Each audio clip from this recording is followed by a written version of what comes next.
Non, mais sérieusement, hein? Bonjour, comment vous allez? Quand vous avez un ex-beau-frère à la réalisation, c'est comme ça que les choses se passent.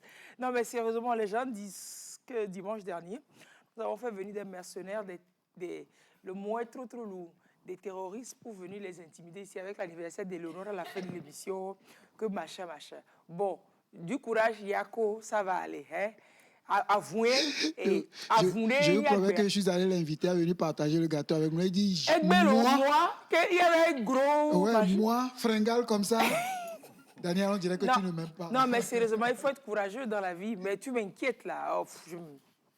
Bon, on va dire bonjour aux téléspectateurs qui ne savent rien de tout ce que nous sommes en train de raconter par ici. Nous espérons que vous allez super bien, super, hyper, giga, méga bien.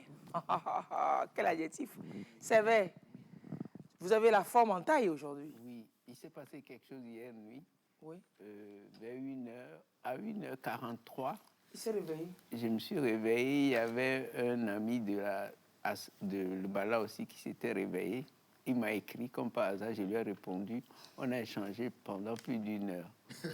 On arrêtait vers 2h53. Tu vois, mais je ne lui ai pas demandé s'il ne dormait pas. Lui aussi, il ne m'a pas demandé. C'était vraiment sympa. Et à la fin, il m'a dit, tu diras bonjour à toute l'équipe. Franchement, c'était extraordinaire. Vous êtes passé le mot visiblement dans votre rêve. Quand il s'appelle Manuel. Okay. Et il a dit que tu taquines souvent les Naouda. Il est Naouda. Il est Naouda? Voilà. Non, toi-même chez toi, on dit merci. Voilà. Il avait dit ça. Il a dit ça. Comment on peut dire merci comme ça? Il est possible là. Il est possible.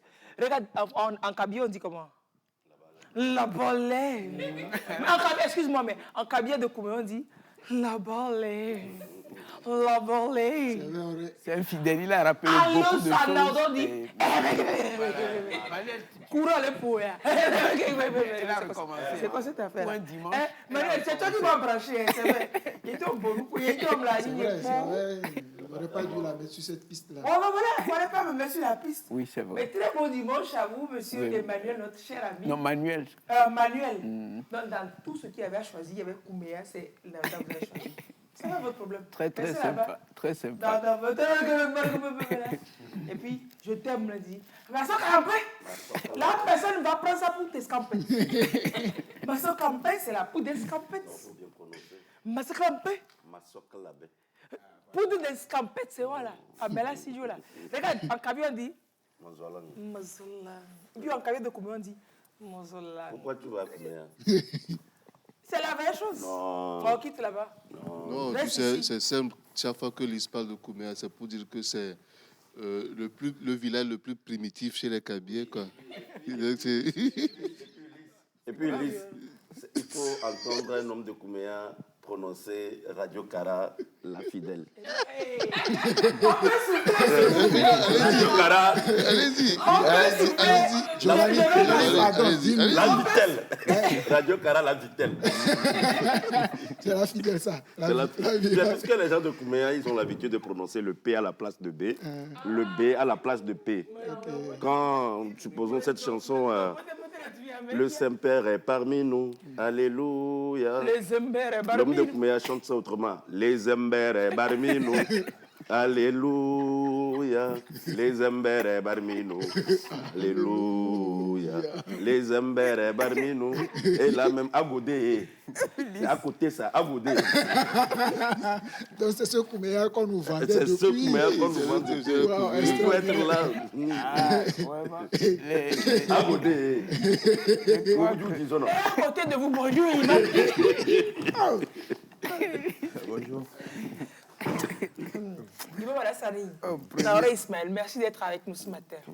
Et imam de la grande mosquée d'Agouette dessous. Voilà, je viens pour parler, il faut savoir que tu es à côté de toi un imam. Arrêtez de faire des choses comme ça. J'ai dit, imam est à côté de toi. À côté. Non, c'est parce que toi, tu nous as côtoyés. Il faut dire ça. Tu nous as côtoyés. Tu nous as côtoyés. Que tu arrives à prononcer côtoyer. Tu nous as côtoyés. J'imagine le nombre de personnes qui jubilent à la maison pour la vengeance qu'on a. Et puis, il y a une belle chanson. Il fait beau matin. Vous dites, Il fait po madin.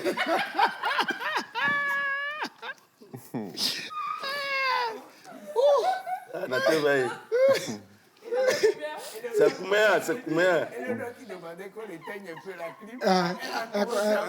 Et lui, c'est elle-même. Il fait comme ce beau matin. Beau matin. Et d'ailleurs, il fait beau matin, là. Il fait beau matin.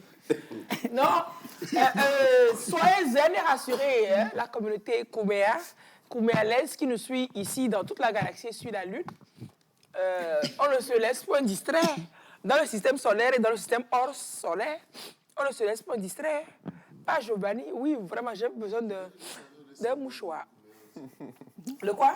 L'ambulance sur... Oh, mais bon, mais golfier là. L'ambulance sur la pierre qui ne bouge jamais. Que quoi? Toi, tu veux dire quoi encore? Non, ben, sinon, je risque qu'on me donne. Sortez de mon plateau. Tu vois.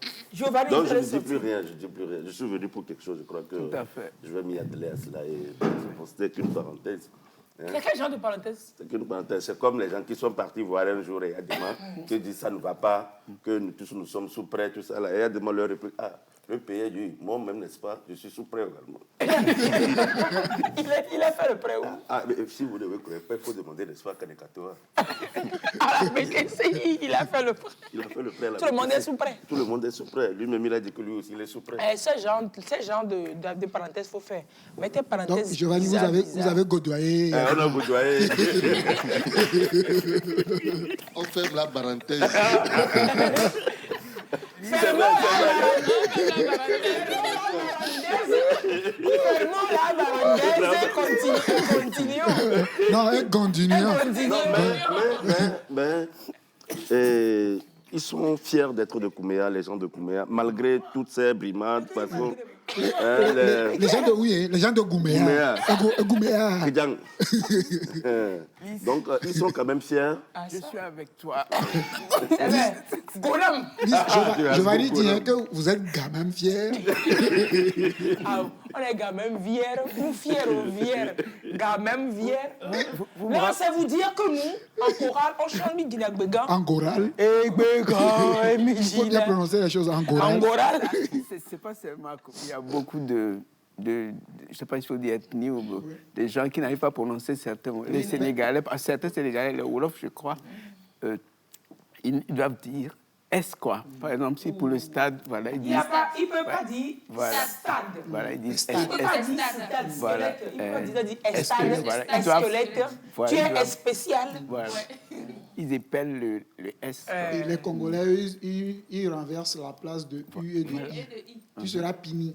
Pinu. On dirait Pinu. J'espère que vous ne rejoignez pas l'imam. Tu vas où? Et quand tu vas où? Le côté collé. De coller. Où vas-tu? Tu vas la nuit.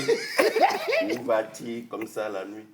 Tu ne manges pas, tu ne vois pas, tu vas la nuit. Où ça dit? C'est comme le côté collé. Heure, non. Agno boda nanzé ma serre, hein? Ma Serre. Il sert. Serre, R. Ma Pas ma serre. R, namo. Il y a une R, ya, oui. Heure. Donne-moi le. Ok, oui. Toi, là, tu es venu pour parler de gens. On est venu pour fêter l'événement. Bon, ça. Ben, tu ne m'as pas encore branché pour l'événement. Non, j'étais branché pour les parenthèses. Et pour les parenthèses. C'est bon. Ça, franchement, Oda, vraiment tranchant. En En fait, je t'avais donné 10 minutes, mais tu as passé 15 minutes à parler d'autre chose. Au revoir, Giovanni. On se retrouve prochainement. Bye bye.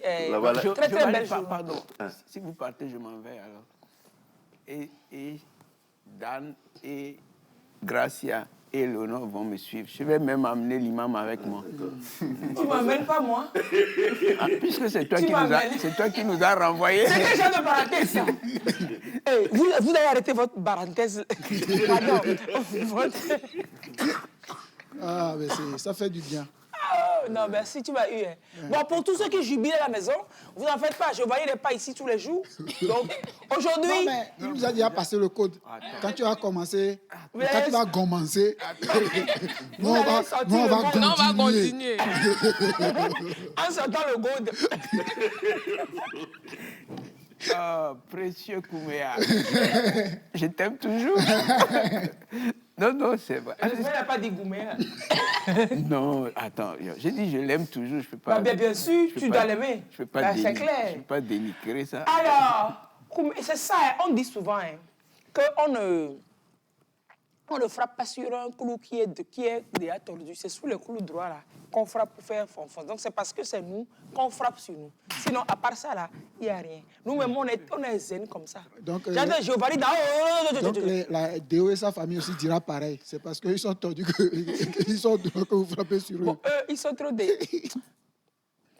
On peut parler de démission. Oui. Eh bien, arrêtez-moi ça, quoi. Et même, on ne peut pas être à quelques jours de Tabaski, les gens vont réagir comme ça. C'est quel genre de gomborte? Et Moussa Fassi. Comment ils appellent Moussi? Comment ils appellent Moussi Kankabier? Poto. Je l'ai eu. Poto. Bon, je l'ai raté. Pluriel, c'est poto. Un, c'est comment? Moi, je dis porte pour tout. Hein. Ça, c'est Kabila. Un, c'est poro. Plusieurs, c'est poto. Donc, re, ça fait pluriel et singulier. Non, c'est pas tout le temps dans... Tout, Ah non, tout je sais, dépend de sinon, l'expression. évalo, évala, des trucs Moro. comme ça. Moro, Moto. moto. Il y a plusieurs de moto aussi. Oui, moro jarre. C'est comme- Moro galère. C'est la pâte. Oui, c'est-à-dire qu'il y a la pâte maintenant. Quand tu prends une boule, mais moro, Mais toute la pâte, c'est moto. c'est moto. Mais c'est quand tu coupes un peu là, Une c'est boule, moro. moro. Faut pas me fatiguer ce matin là, avec tes choses là. Donc, moro, C'est moto là. moro, akpan là, akpan quoi. Hein, moi, Akpan quoi, hein. donc quand la pâte est entière, ça a un nom. Quand tu coupes un peu, ça a un Oui, nom. oui, oui. On dit que c'est français qui est compliqué, c'est qu'elle a fait ça. D'accord. Le c'est la lexique kabyle est précision. encore beaucoup plus compliqué. Bah oui, Le quoi? le lexique kabyle est kabyle. encore Ok, beaucoup plus oui. Je compliqué. crois que ce sont des précisions. C'est des Vous précisions. désignez. Bon, Il n'y a pas une règle générale. Akple ou d'akple derrière, akple encore boule le chi quoi. Tout à fait. Non, akple con. Black quoi, ma? Akple con numéro. Mais c'est pareil dans c'est pareil en Milan. Black quoi, ma? Blé quoi? Maman il y a blé quoi va pleurer. Akple Mais là, Amina, c'est plus expressif. expressif. C'est-à-dire une comme- boule de c'est pâte. Boule de pâte, Oui, quoi. mais en Kabyle aussi, qu'est-ce que C'est vous pas en boule. savez? Non, c'est pas boule de pâte, Ah, ça. c'est pas boule de pâte, c'est quoi? C'est le. C'est comme ça, pâte une veut dire. façon de faire singulier, Singulier, masculin. pluriel. Un gars, c'est évalo, mais plusieurs, ça fait évalard. Tu vois? Donc, moro, Non, moto jarre. moto. C'est le bol. Moto chez nous c'est le feu. Moro, c'est quand tu prends un peu. C'est où? Au Zaïre. Au Moto. Congo. Moto. Ça veut dire quoi? Le Enfant. feu, non? le feu. Le feu. Moto. Hein, quand la pâte est chaude, c'est mieux. Giovanni a mis le feu, là. Il a mis le feu. Ah, Kouméa et compagnie. Ouais. Je vais brûler les Kouméa. Appeli moto. Hein, il y a quel moment? Je vais dire, c'est mon bayoko. Et puis, je t'invite un dimanche. J'étais à côté d'un homme, c'est un moi, je suis imam. passé. Et tu as changé ça où? Le fait même de dire ça, Donc, moi, je suis pas sain. Vous savez, j'ai l'impression, j'ai plus souvent l'habitude de le dire. Nos grands-parents, nos ancêtres, ils ont eu des valeurs humaines, plus que, entre parenthèses, ce que... tous les religieux qu'on peut connaître. Oui, que les religieux que peuvent connaître, oui. Oui. Non, c'est pas faux. Mais Oui. bon. Après Mais vous, on vous n'appelle n'avez pas jamais hérité d'eux. Saint-Jean, Non, non, non. Vous n'avez Il pas faut- hérité d'eux. Non, faut pas vous comparer aux anciens. On a hérité des enseignements de nos parents, de nos grands-parents, de nos aïeux, parce qu'ils ont transmis, on a transmis à nos parents nous ont transmis Donc aussi. tu en as. Oui. Eh bien oui, là. Mais c'est oui. Oui. Ah, tu as oui. Eh oui, tu as de cette humanité, de Oui, toutes oui. ces valeurs-là. De toutes ces valeurs. Toi-même, tu en as. C'est pourquoi tu es fier d'être de Kouméa. Sinon, moi, j'en ai. Maintenant, pour toi, on peut discuter. Alors, on parlait de Tabaski, Imam. C'est quelle date? C'est début juillet, hein? Oui, 3, 5, bon, pas 10. le 10 juillet, Oui. d'accord. Mais tout commence à partir du premier, parce que ça se coïncide avec le calendrier islamique. Aujourd'hui, sur le calendrier islamique, nous sommes au 26. Et sur le calendrier grégorien, je pense que c'est 25. Et donc, il y a un jour de différence. Donc, tout commence... Aujourd'hui, le mois islamique, c'est Zulqa'ada. Zulqa'ada. Juste après ce mois, nous allons tomber dans Zulhijjah. Donc, c'est au cours de ce mois de Zulhijjah que les activités du pèlerinage commencent, les rites du pèlerinage. Donc, ça commence à partir du 1er Zulhijjah, qui peut coïncider peut-être avec le 2 juillet. Alors, c'est 70 jours généralement, non? Je peux me tromper, après Ramadan. Oui, après c'est Tabaski. 70 jours juste après la fête de Ramadan. Maintenant, si c'est 70 jours, le 10 juillet, ça n'excède pas, ça ne dépasse pas. Oui, lorsque vous excédé. prenez le calendrier islamique, c'est soit 30 jours ou 29 jours. Ah, ok, d'accord. Ça ne dépasse pas. Donc, il n'y a pas 31 jours. Dans le calendrier lunaire, c'est soit 30 jours ou 29 jours. Donc, si bien que juste après la fête de Ramadan, on compte le 70e jour, ça tombe en même temps sur la fête de la Tabaski. Donc, c'est 70e jour selon votre calendrier qui tombe là sur le 10 juillet. Oui, sur le 10 juillet. Et avant le 10 juillet, qu'est-ce qu'on fait? Vous dites que ça- Avant le 10 juillet, déjà, les activités de pèlerinage, d'abord, c'est ça même qui constitue l'aboutissement même, c'est-à-dire la finalité. On commence et on finalise avec la fête de la Tabaski. Déjà, nous avons certains qui ont eu la possibilité de pouvoir effectuer le pèlerinage à la Mecque. Il y a une vague qui est partie cette semaine déjà, non? Il y a la semaine dernière? Non, je ne suis pas Ils sont sûr. pas partis. Normalement, c'était la semaine passée, C'est la semaine le 20. dernière, ouais. Oui, mais bon, ils n'ont pas pu quitter compte tenu de, je ne sais pas, Certains réglages encore oui, à faire. peut-être d'ici la semaine prochaine, ils vont commencer à partir. Alors, oui, allez-y, vous expliquez quelque chose. Oui, je voudrais expliquer un peu ce que c'est que la Mecque, le pèlerinage à la Mecque. Quand nous prenons d'abord la Mecque, il va falloir qu'on essaie de voir qu'est-ce que c'est que la Mecque. Et tout à l'heure, on parlait de la prononciation dans nos dialectes. Lorsque vous prenez le Coran a parlé de Bakka à la place de Makka. Nous disons Mek, Mek, ou bien on dit Maka, Maka. Mais le Coran a dit Bakka. Parce qu'il y a certaines communautés, ils n'ont pas M dans leur dialecte. À la place de M, eux, ils prononcent B. Ah, c'est ça là. Donc c'est la même chose. À la place de M, ils prononcent B. Donc Dieu a dit dans le Saint-Coran, Inna awwal baytin udiya lin-nas li Bakkati mubaraka. La toute première maison érigée pour l'adoration d'Allah, Seigneur des mondes, est Bakka. Il n'a pas dit Makka. Il a utilisé Bakka. Ah, c'est parce qu'il n'y a pas M. Non? Il y a Alors, M. dans les langues là, Oui. il y a M aussi qui est utilisé comme M. Oui. Et puis il y a M qui est utilisé comme B ou comment? Non, c'est-à-dire, il y a certaines communautés, eux, ils n'arrivent pas à prononcer le M. À la place de M, ils utilisent B. C'est-à-dire, au lieu de Makka, ils disent Bakka. C'est pour vous dire que lorsque vous prenez le Coran, vous ne verrez pas dedans Makka avec M. Vous verrez plutôt Bakka. Allah a utilisé Bakka. Parce que celui qui a écrit le Coran, il est de cette communauté. Pas celui qui a écrit le Coran. Le Coran vient d'Allah. Oui, maintenant, pourquoi est-ce que ça se fait que c'est la difficulté de M, de B se retrouve dans le Coran? Ce n'est même pas du tout la difficulté. C'est Allah même qui a choisi Donc, l'appeler comme ça, la langue de Bakka. Allah, c'est ça. Non, non, je dis que... Non. Je veux comprendre seulement. Oui, lorsque vous prenez l'arabe, quand vous arrivez en Égypte, la manière dont ils parlent, c'est différent de ceux qui sont au Maroc. C'est différent de ceux qui sont en Arabie Saoudite. C'est clair. C'est comme nos Kabyles, la pagoda et tout ça. Oui. C'est même Kabyle, mais c'est façon. Oui, effectivement. Par exemple, quand vous prenez Kotokoli, ceux qui sont à Bafilo, leur dialecte est un peu différent de ceux qui sont à Sokodé, de ceux qui sont à Lomé, par exemple. On va loin même. À Lomé, même le seul élevé, le seul mineur là. Oui. À Flotora, je vous fie on va bloquer Chimoni. Les gars vont te dire, bon, quoi, mais on a les fous, c'est Zéhi, Boré, et puis, chacun. On parle de Tabaski, l'exemple que tu dois donner, c'est les insultes. Tu C'est pas les insultes. tu viens de quel monde? C'est pas les insultes, c'est les phrases. Donc, c'est ça, c'est dit qu'il y a des nuances comme ça. Oui, donc ce qui veut dire qu'on peut toutefois écrire, dans le Coran, vous verrez à la place de Makka, Bakka. Et le Coran, comme vous venez de le dire, ce n'est pas une personne qui l'a écrit, ça vient directement d'Allah, Seigneur des mondes. Donc c'est lui-même. Selon ce qu'il a prononcé, c'est ça qui est écrit. Donc lorsqu'on dit en arabe Makka ou bien Bakka, qu'est-ce que cela veut dire? Donc c'est ce que nous devons comprendre. Les gens disent, je veux aller à la Mecque. Je vais à la Mecque. D'abord, la prononciation Makka, ça veut dire quoi? Makka veut dire en arabe al-izdiham, c'est-à-dire des bousculades. Là où il y a tellement de bousculades, on appelle Makka ou bien Bakka. Bakka veut dire également plier quelque chose, c'est-à-dire faire soumettre quelque chose. Lorsque vous arrivez à la Mecque, il n'y a aucune différence entre un président et un ministre. Hein. il n'y a pas de différence entre un ministre et un directeur. Vous tous, vous êtes les mêmes. Bah ouais. Devant la Maka ou bien le Baka, vous toutes, vous êtes appelés à vous plier, c'est-à-dire à vous soumettre.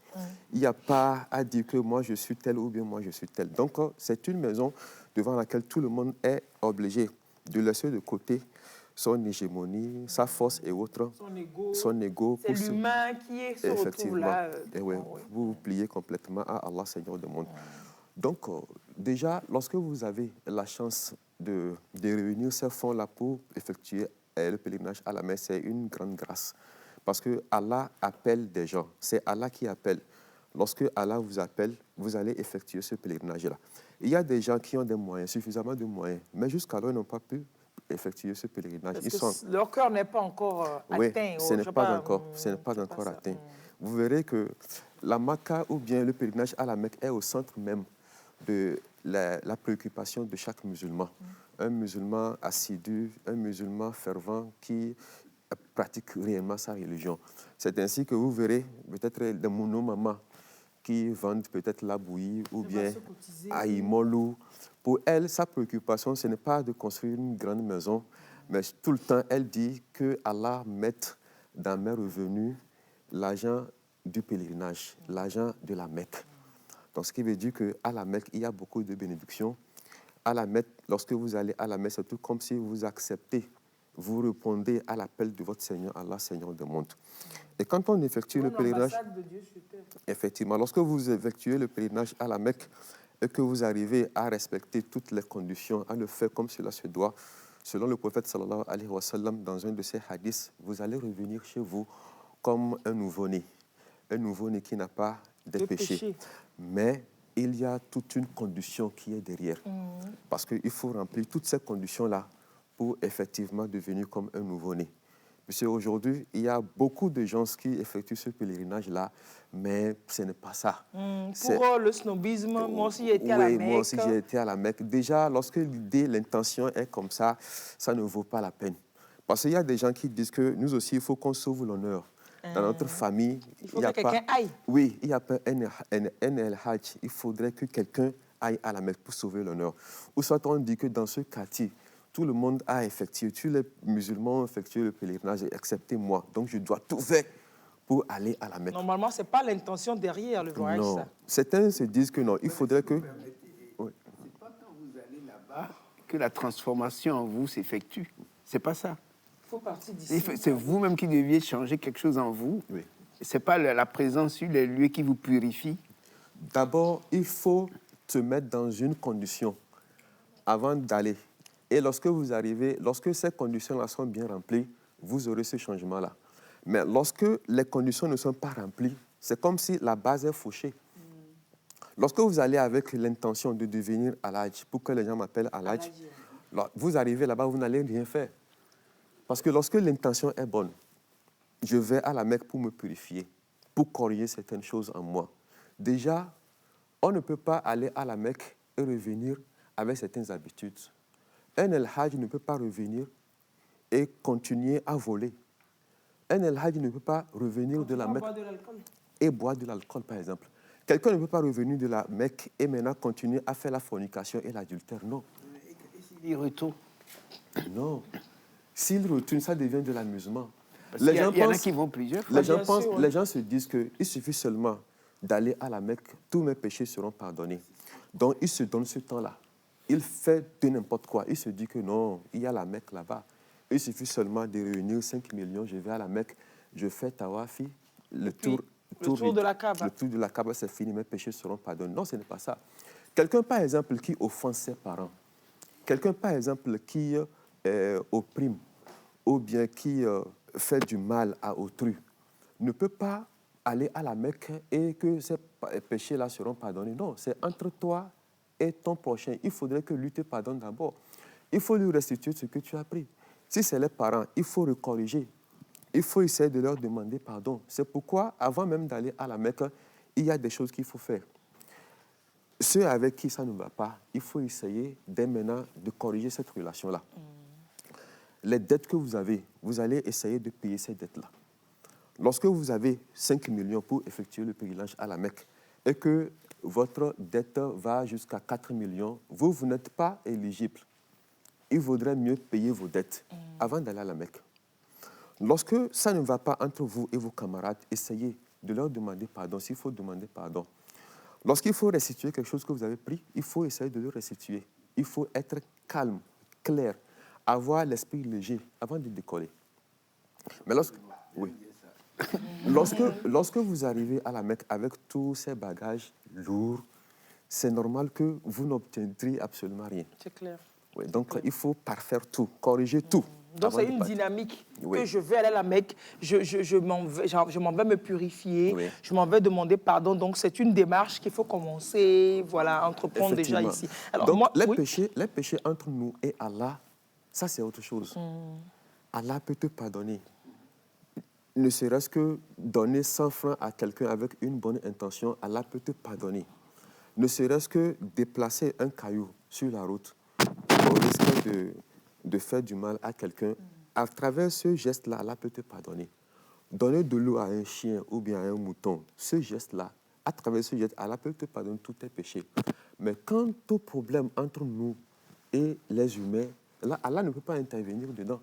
Il faut que la personne me pardonne d'abord, avant que Allah ne me pardonne. Je ne peux pas faire du mal à mon ami et maintenant je vais prier pour me pardonner. Non.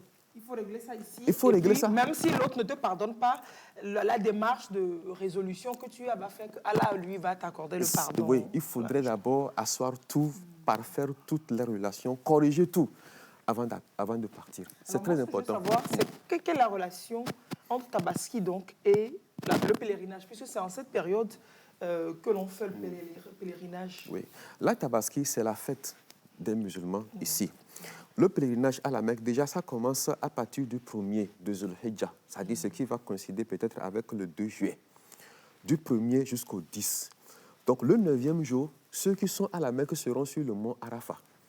Le mont Arafat, c'est un emplacement. Sur cet emplacement, le prophète sallallahu alayhi wa sallam était là-bas, c'est-à-dire le 9e jour de Zulhijjah, quand il a eu le verset du Coran, un verset qui lui dit ceci: Al-yawma akmaltu lakum dinakum. Aujourd'hui, j'ai parachevé votre religion. Wa atmamtu alaykum ni'mati. Et je vous ai fait don de ma miséricorde et de ma bénédiction. Wa raditu lakum al-islam dina. Et j'ai agréé l'islam comme votre religion. Donc cette assurance, ça vient assurer le musulman pour lui dire que cette religion dans laquelle il se trouve est une bonne religion. Donc de tenir cette religion-là très bien. Donc déjà, avoir cette chance-là, que Allah que vous adorez vous envoie cette information pour vous dire que je vous agrée, c'est vraiment un jour de fête pour vous. Donc ceux qui sont là-bas, Allah leur dit qu'il les pardonne tous leurs péchés. Mais nous qui ne sommes pas allés, nous allons quand même faire quelque chose pour ressembler à ceux-là, ou du moins avoir les bénédictions de ceux-là qui sont là-bas, parce que tous leurs péchés seront pardonnés. En quoi faisant? Déjà, le premier jour de Zulhijjah, nous, on commence avec les prières de nuit, avec le jeûne. C'est-à-dire, on peut jeûner encore? Oui, on peut jeûner du 1er jusqu'au 9e jour, c'est-à-dire le jour de Arafat, où les gens seront sur le mont, sur la montagne de Arafat. Et maintenant, le dernier jour qui va coïncider avec la Tabaski, nous allons faire le sacrifice de mouton que nous faisons ici. Donc, c'est un peu ça. Donc, c'est tout une organisation, c'est-à-dire c'est des rites. Et l'aboutissement, maintenant, c'est le jour de fête, le jour du sacrifice du mouton. Le pèlerinage à la Mecque dure combien de jours, finalement? Ça dure 10 jours. 10 jours. Oui. Mais il faut retourner dans son pays avant la Tabaski. Non. Vous n'êtes pas obligé. Ceux qui sont à la Mecque, eux, ils fêtent là-bas. Ceux qui sont à la Mecque, eux, ils fêtent déjà là-bas. Ils fêtent déjà là-bas. Mais nous qui sommes ici, c'est nous qui fêtons ici le 10e jour, c'est-à-dire le jour de la Tabaski. Et c'est la même chose. Le 10e jour où eux, ils sont en train de faire le sacrifice, nous aussi, nous sommes en train de faire notre sacrifice ici. Donc, on le fait le même jour. Donc, nous, le jour-là, c'est le jour de la Tabaski où nous irons prier. Et juste après la prière, on vient faire le sacrifice.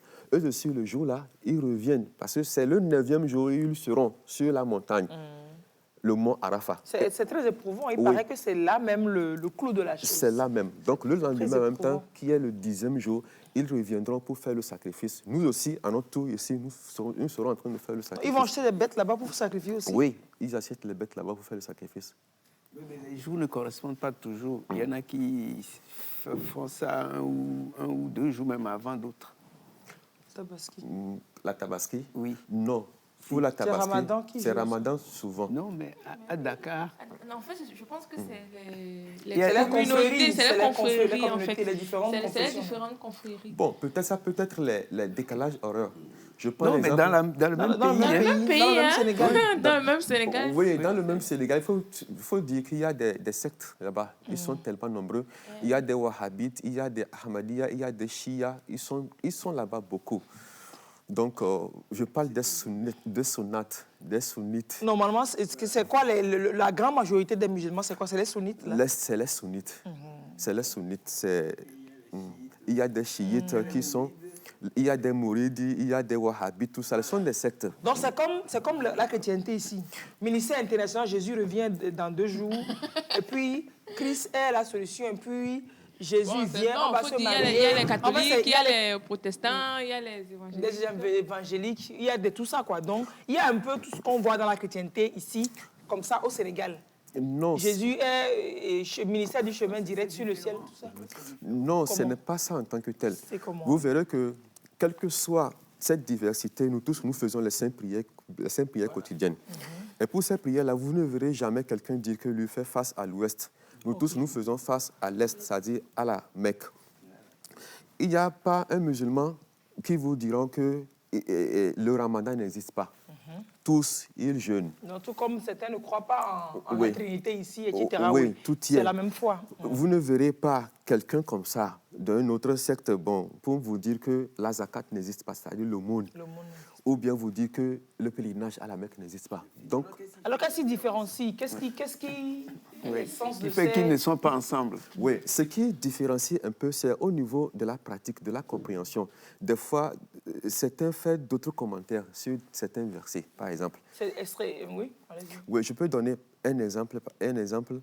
Lorsque vous prenez les choses, les sunnites, par exemple, eux, dans leur conception des choses, Allah subhanahu wa ta'ala, à travers le prophète sallallahu alayhi wa sallam, nous a révélé le Coran, que vous voyez.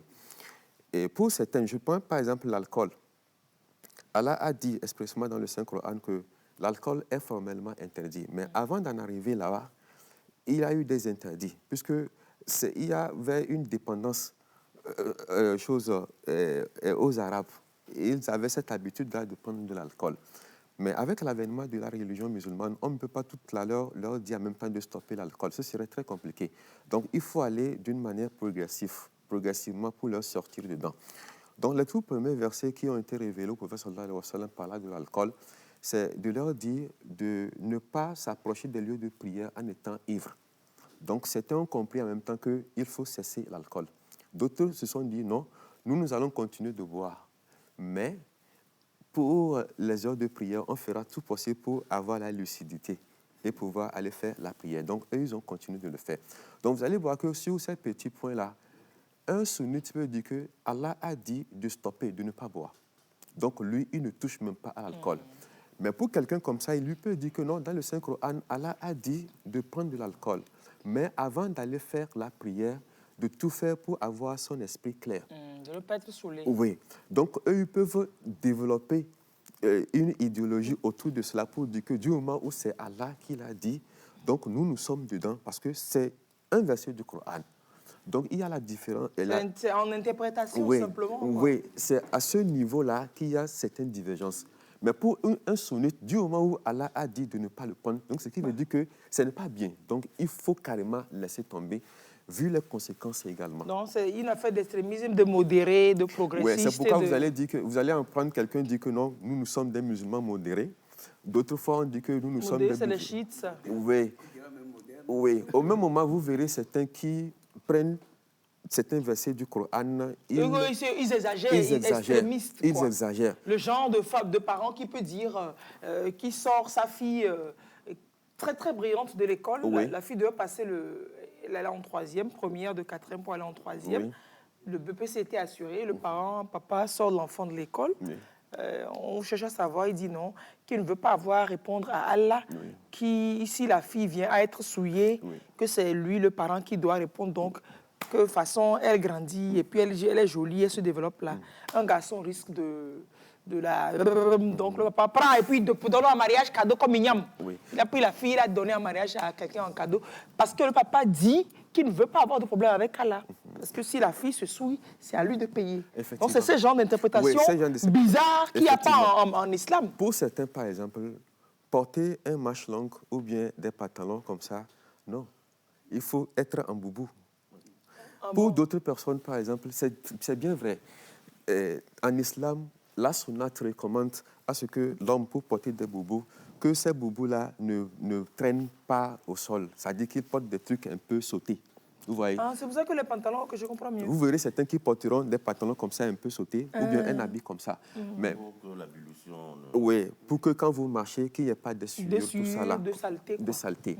Ça, c'est bien. Ce sont des recommandations du Coran, des recommandations venant du prophète sallallahu alayhi wa sallam. Mais c'est à titre facultatif. Vous voyez? Donc, pour quelqu'un qui le fait, il y a certains qui le font, mais pour eux, vous là qui n'arrivez pas à porter des pantalons comme ça... C'est que vous êtes des mécréants. Vous c'est pas la peine. Oui. Il faut vous garer à côté. Donc, vous êtes des mécréants. Donc, c'est à ce niveau-là d'interprétation qu'il y a cette différence-là. Donc, entre les chiites, les sunnites et ainsi de suite. Sinon, la religion, elle est la même. Et quand vous prenez les 5 piliers de l'islam, c'est la même chose pour tout musulman au monde entier. Et aller à la Mecque fait partie des piliers. Ah oui? Oui, des piliers essentiels, c'est-à-dire le dernier pilier de l'islam. Oui. Mais comment se fait-il que certains peuvent se considérer comme qui ne sont pas... Certains sont inéligibles pour y aller. Si ça fait partie des piliers, ça veut dire que tu peux normalement, tu dois normalement y aller. Et les critères ne doivent pas... Certains critères ne doivent pas être... Il ne doit pas avoir de critères éliminatoires, si je peux le dire ainsi. Oui, quand Allah a demandé aux gens de faire le pèlerinage, il a dit « Libanistata ilayhi sabila », celui qui a les moyens. Pour qui a les moyens. Et quand on parle des moyens, il y a les moyens financiers, il y a le physique également, la santé. Lorsque vous êtes bien portant, parce que là-bas, ce n'est pas une visite touristique. Hein. Je te promets, surtout le tour de, oui, le tour de cette affaire. Avec et le puis monde, la il faut être très solide. Ouais. C'est pourquoi ceux-là qui ont l'intention d'amener leurs parents à la Mecque, il faut vite faire. C'est-à-dire, tu amènes le parent quand il est encore solide. Lorsque vous amenez votre parent très fatigué, vous allez le tuer là-bas. Et puis c'est vrai qu'il y a des décès. Hein. Il y a chaque année, il y a plein de décès oui. là-bas. Donc il faut aller là-bas en étant solide. Si vous n'avez pas pu l'amener au moment où il est très solide, on fait comment? Il faut le faire accompagner par quelqu'un. C'est-à-dire arriver à la Mecque, il faut payer. Vous allez payer à quelqu'un. Oui, on va l'aider. Si c'est un vieillard, on peut toutefois le mettre dans des fauteuils roulants. Quelqu'un va s'en charger spécialement pour faire des tours avec lui. Vous voyez, donc à la fin, maintenant, vous payez à la personne. Oui, des fois, même quand on ne peut pas aller, on paie pour quelqu'un d'autre et puis on se partage la bénédiction. Oui, souvent, c'est ceux qui sont déjà décédés. Par exemple, j'ai un parent qui est décédé, qui nourrissait vraiment envie d'aller à la Mecque. Il n'a pas pu effectuer ce pèlerinage. Je prends l'exemple très simple du moment de Covid. Il y a des gens qui ont payé pour pouvoir effectuer le pèlerinage au moment de Covid. Quand on a stoppé des choses, depuis Covid jusqu'à là, il y a des gens qui sont décédés. Décédés, pardon. Vous voyez. Ils avaient déjà l'intention d'aller à la Mecque. Donc, on peut payer quelqu'un pour faire ce pèlerinage-là à leur place. En ce moment, toute l'intention qu'ils feront, c'est au nom de ce monsieur-là. Et moi qui fais alors, je fais comment? J'ai rien. Tiens, dis-moi quoi tu as. Oui, c'est... Tu as une idée de bénédiction? Oui. Est-ce une obligation d'aller toujours... Non, attendez qui me dise, moi, Chenji d'abord, Giovanni. Moi qui fais, je porte donc je vais chercher les bénédictions pour servir. Vous avez déjà la bénédiction d'avoir accepté de Faire le travail pour quelqu'un. Je crois. Maintenant, est-ce que je serai obligé de le faire après pour moi, ou bien est-ce que je fais pour l'autre compte aussi pour moi? D'accord. Avant même de faire ça pour quelqu'un, il faut avoir été d'abord vous-même. Il faut que vous soyez un El-Hajj. Vous avez fait déjà un pèlerinage vous-même avant de pouvoir faire pour quelqu'un. Mais pour faire à quelqu'un, il faut d'abord négocier avec la personne. On peut négocier. Vous pouvez me dire que bon, pour le faire, vous allez me payer ceci. Vous allez vous entendre. La personne va vous payer ce qu'il a à vous payer et vous allez le faire. On ne le fait pas comme ça. Soit la personne peut décider de vous le faire comme ça. Pourquoi? Peut-être c'est un parent ou bien c'est un frère. Pour quelqu'un que vous ne connaissez pas, là, vous allez discuter avec lui. Ah, non, si je prends l'argent pour faire ça, c'est que bénédiction. Tiens, ma poteau. Je te donne tout complet. Là, tout ce que vous êtes en train de faire, puisque vous avez négocié avec la personne, Bah oui. elle a payé. Donc, tout ce que vous allez faire, toutes les pour la bénédictions personne. iront à ce monsieur-là C'est qui n'a normal, pas puisque pu... j'ai pris l'argent pour Oui, rendre le vous avez service. pris l'argent. clair. C'est très important. Et il paraît que le El-Hadj, ça veut dire étranger, normalement. Oui, le El-Hajj, c'est un pèlerin. Donc, c'est là-bas qu'on les appelle. C'est là-bas que ceux qui viennent sont des El-Hadj là-bas. C'est des pèlerins, c'est des étrangers là-bas. Oui. Et ici, c'est devenu quand même un grade, un signe distinctif, Oui. un signe d'élévation sociale. Déjà, lorsque vous avez l'intention d'aller à la Mecque, vous devenez un El-Hajj. Ceux qui sont programmés depuis la semaine passée, C'est des El-Hadj qui sont déjà. toujours là, qui attendent, qui ont l'intention d'aller. Déjà, ce sont des El-Hajj. L'interprétation des El-Hajj en français, c'est le pèlerin. Ok. Vous voyez, normalement, quand quelqu'un effectue le pèlerinage, il revient, c'est fini. On l'appelle plus El-Hadj. On n'appelle plus El-Hajj. Mais c'est rentré dans les habitudes. Et puis bon, et il réclame, c'est ça. Il réclame. Et quand vous appelez, vous êtes habitué à appeler la personne de son petit nom. Le jour où vous l'appelez, peut-être vous oubliez De El-Hadj. El-Hajj. Il dit, Ah. mais toi, tu as oublié que je suis El-Hajj. Pourquoi tu m'appelles comme ça? Eh oh, je ne suis pas n'importe qui. Oui, je ne suis pas Je n'importe ne suis qui. plus le camarade de Donc, l'enfant. les gens se fâchent. Hein. Certains se fâchent. Alors que c'est pas normal. Déjà, lorsque c'est cette intention-là qui vous a amené à la Mecque, dites-vous que vous n'avez rien.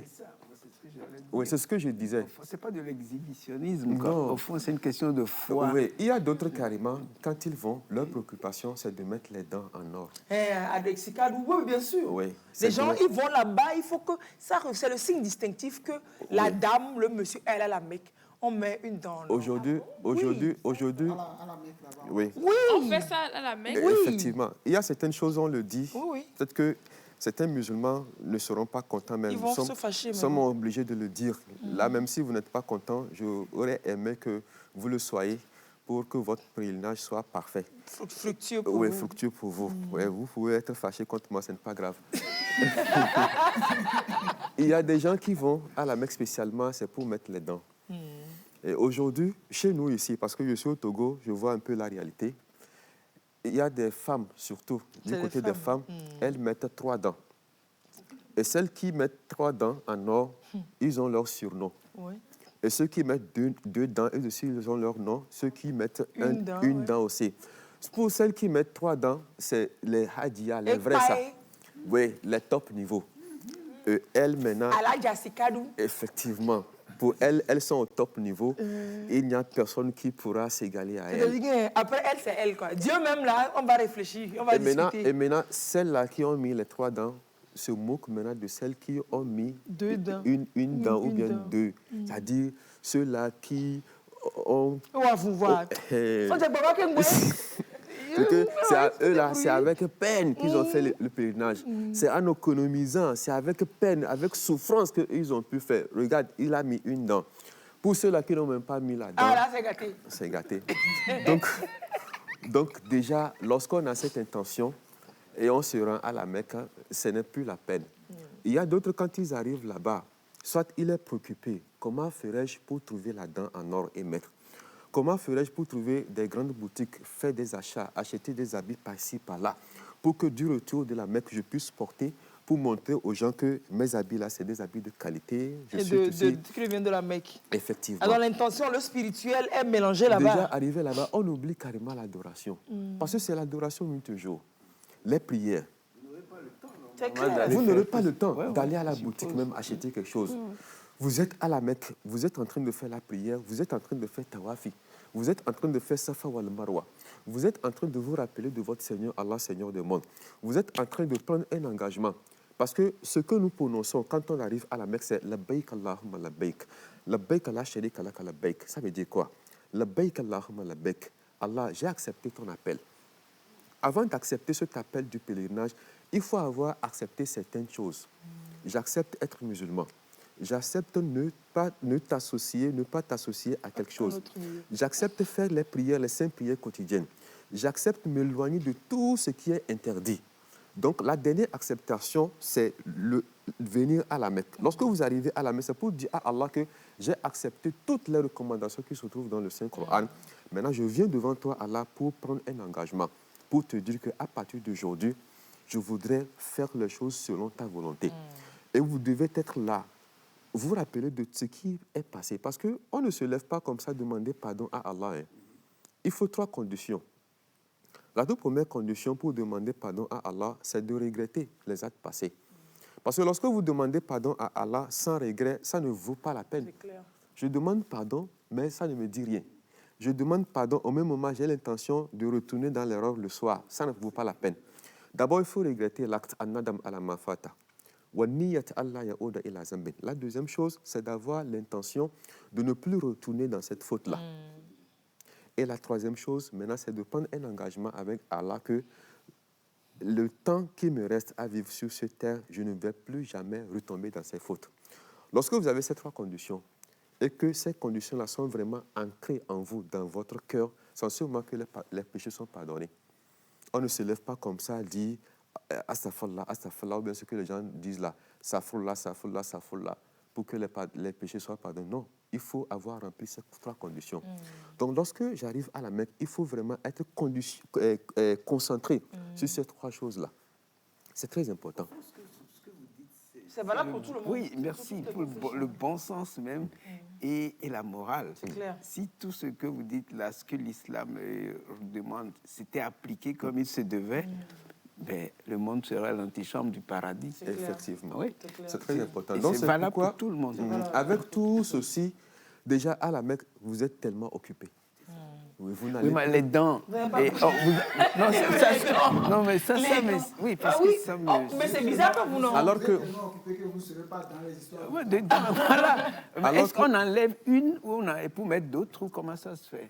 seulement- accessoire. C'est un mais habillage, je comment- crois. oui, Ou bien oui. on a- Non, on n'enlève pas. Ils habillent. C'est un habillage en non, un Oui. habillage doré. Oui, c'est un habillage. Et puis, parmi les rites du pèlerinage, il n'y a pas les dents. Hein. C'est clair, il n'y a pas un temps pour les dents. Il n'y a pas. Il y a pas les dents. On n'a jamais parlé, ni dans le Coran, ni dans les hadiths du prophète, ni dans la tradition dents, alors. de dents. Dit que quelqu'un qui met les dents en or aura telle bénédiction. Non. Rien, jamais. Mais normalement, les fonds que l'on prend pour investir dans 3 dents, si on rajoute peut-être un peu, on peut ramener quelqu'un à la Mecque. Effectivement. On peut poser. Oui, oui. Et surtout, il y a une erreur aussi qui est commise là-bas. Normalement, juste après le mont Arafat, comme on le dit, le 10e jour, il faut faire le sacrifice. C'est de l'argent. L'argent avec lequel on doit payer un mouton là-bas, ce n'est pas avec le même montant qu'on va On payer paye un le mouton, mouton parce que ici. là-bas, ça coûte cher. Et celui qui n'a pas les moyens d'acheter un mouton, lui là-bas, il va jeûner à la place. Ok, donc on peut ne pas acheter le On peut mouton ne là-bas. pas acheter on le jeûne. mouton et Pendant que les acheter. gens vont manger le mouton, toi tu vas jeûner. Si vous n'avez pas les moyens pour faire ce sacrifice-là. Pour quelqu'un qui a mis dans son programme d'acheter la dent, il va préférer prendre ces sous-là. Au lieu de faire ce sacrifice-là, il prend ces sous-là pour aller Faire la dent et faire la dent jeûner. et jeûner. Vous voyez, les gens le font. Donc, Aïe, aïe, aïe, aïe, aïe, aïe. Mais donc- ça annule tout. donc, je voudrais vous dire que faire le sacrifice, c'est très important, plus que la dent. Si vous avez la possibilité de faire le sacrifice et de mettre les dents, il n'y a pas de problème. Mais lorsque vous n'avez pas les moyens de faire le sacrifice et que vous avez ces moyens-là de faire la dent, ce n'est pas du tout bien. Il faut prendre ces moyens-là pour faire le sacrifice. Je pense que c'est mieux. Oui, c'est mieux. Toi, tu raccourci. Oui, oui, les Ouais, hommes mettent, mais il y a- c'est les femmes en majorité, je crois. Oui, c'est les femmes en majorité. Sinon, les hommes aussi Les hommes mettent. le mettent. Ou bien, que les gens prennent des noms comme ça, Aladji Sikarou, Oui. Aladji Asikarou. Est-ce une obligation d'aller uniquement à la Mecque à l'approche de la Tabaski? D'autant plus qu'il y a des petits pèlerinages. Pourquoi ils ne sont pas pris en compte? Au Moura, par exemple, il y en a ceux qui vont. Est-ce que c'est une obligation d'aller toujours à la Mecque En période de Tabaski? Quelle est cette différence? Pourquoi les gens en raffolent en ce moment? Parce que les gens Pose la question, bon, il a quand dit. on a les moyens, il paraît qu'il y a les gens qui vont souvent prier à la Mecque les vendredis. Hein. Les gens vont très souvent, peut-être un vendredi par mois, prier à la Mecque. C'est pas comme si c'était fermé tous les autres jours de l'année. C'est ouvert. Mais pourquoi est-ce que c'est organisé en Tabaski? Oui. Oui, il y a plusieurs pèlerinages. Ah bon? Oui. Ça, je ne savais pas. Il y a 2 types de pèlerinage. Il y a le grand pèlerinage et le petit. le grand qu'on appelle Hajj et le petit qu'on appelle Umrah. La différence entre les deux, c'est le stationnement au niveau du Arafat, le mont Arafat.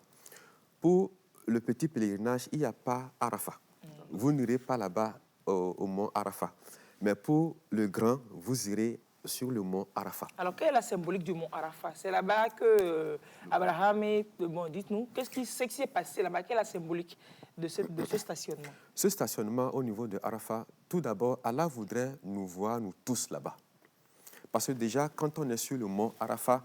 C'est le mont Arafat, et même chez les chrétiens, oui, bien sûr. Ça nous rappelle déjà le jour de la rétribution.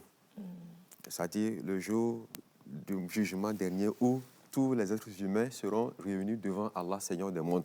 Donc, des fois, c'est jusqu'à 5 millions de personnes qui se réunissent en une seule place pour adorer Allah, Seigneur des mondes. Et aussi, sur ce mont Arafat, dans la tradition, ou bien dans la tradition du prophète sallallahu alayhi wa sallam, c'est le lieu où a eu la rencontre entre Adam et Ève.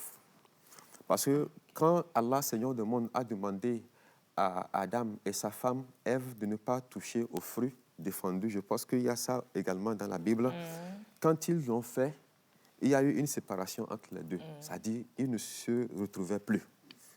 Donc, ils se sont rencontrés où? Sur le mont Arafat.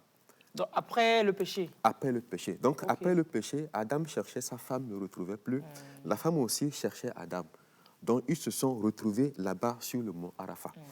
Donc, c'est sur le mont Arafat également que le prophète sallallahu alayhi wa sallam était debout, était là, quand ce verset de « Al-yawma akmaltu lakum dinakum wa atmamtu alaykum ni'mati » est arrivé au prophète sallallahu alayhi wa sallam. Ça dit quel verset, ça? Le verset du Coran qui dit qu'aujourd'hui, j'ai parachevé votre religion. Et il y a un juif même qui s'est approché d'un des disciples du prophète sallallahu alayhi wa sallam pour lui dire que si nous avons eu cette chance-là d'avoir un verset comme ça qui nous rassure notre religion, nous devons transformer ce jour-là en un jour de fête. Et Omar, calife, le deuxième calife du prophète, lui dit, mais effectivement, c'est un jour de fête pour nous. Donc, c'est ça même qui fait la force de ce mont Arafat. Et c'est sur ce mont Arafat également que Allah a dit à son prophète que j'ai pardonné tous vos péchés. Et que toute personne qui a mis pied ici, ce jour, tous ses péchés sont pardonnés et il retournera chez sa famille comme un nouveau-né. Et les Sahaba demandaient au prophète sallallahu alayhi wa sallam, est-ce c'est nous seulement, c'est à nous seulement cette opportunité parce que tu es parmi nous? Et il dit non, nous, plus les générations et les générations qui viendront, qui mettront pied sur ce mont Arafat.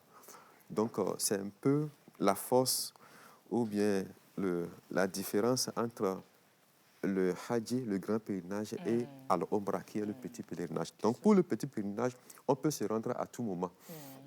Je peux me rendre à tout moment.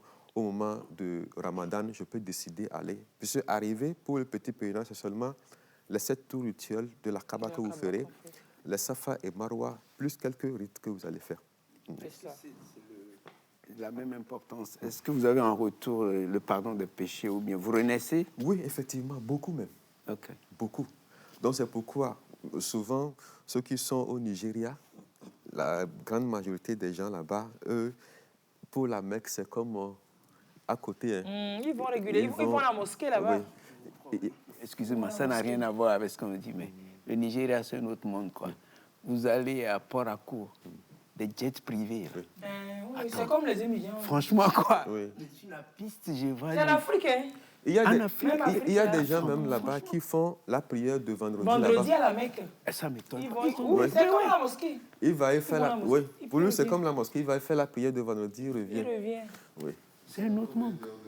Je ne sais même pas, mais oui, ils ont je te dis qu'ils ont leur jet. Là. Il a son jet. Et c'est pas que les hommes, il y a des femmes aussi propriétaires. Je Vous n'en faites pas bien, c'est parce que l'aéroport n'est pas encore grand que moi. Je n'ai pas encore acheté mon jet. Voilà, je ne sais pas où je vais garer. Donc, Non, tu en as déjà. Oui. Si tu es proche de Sioux, de Niamey. Ok, tu sais.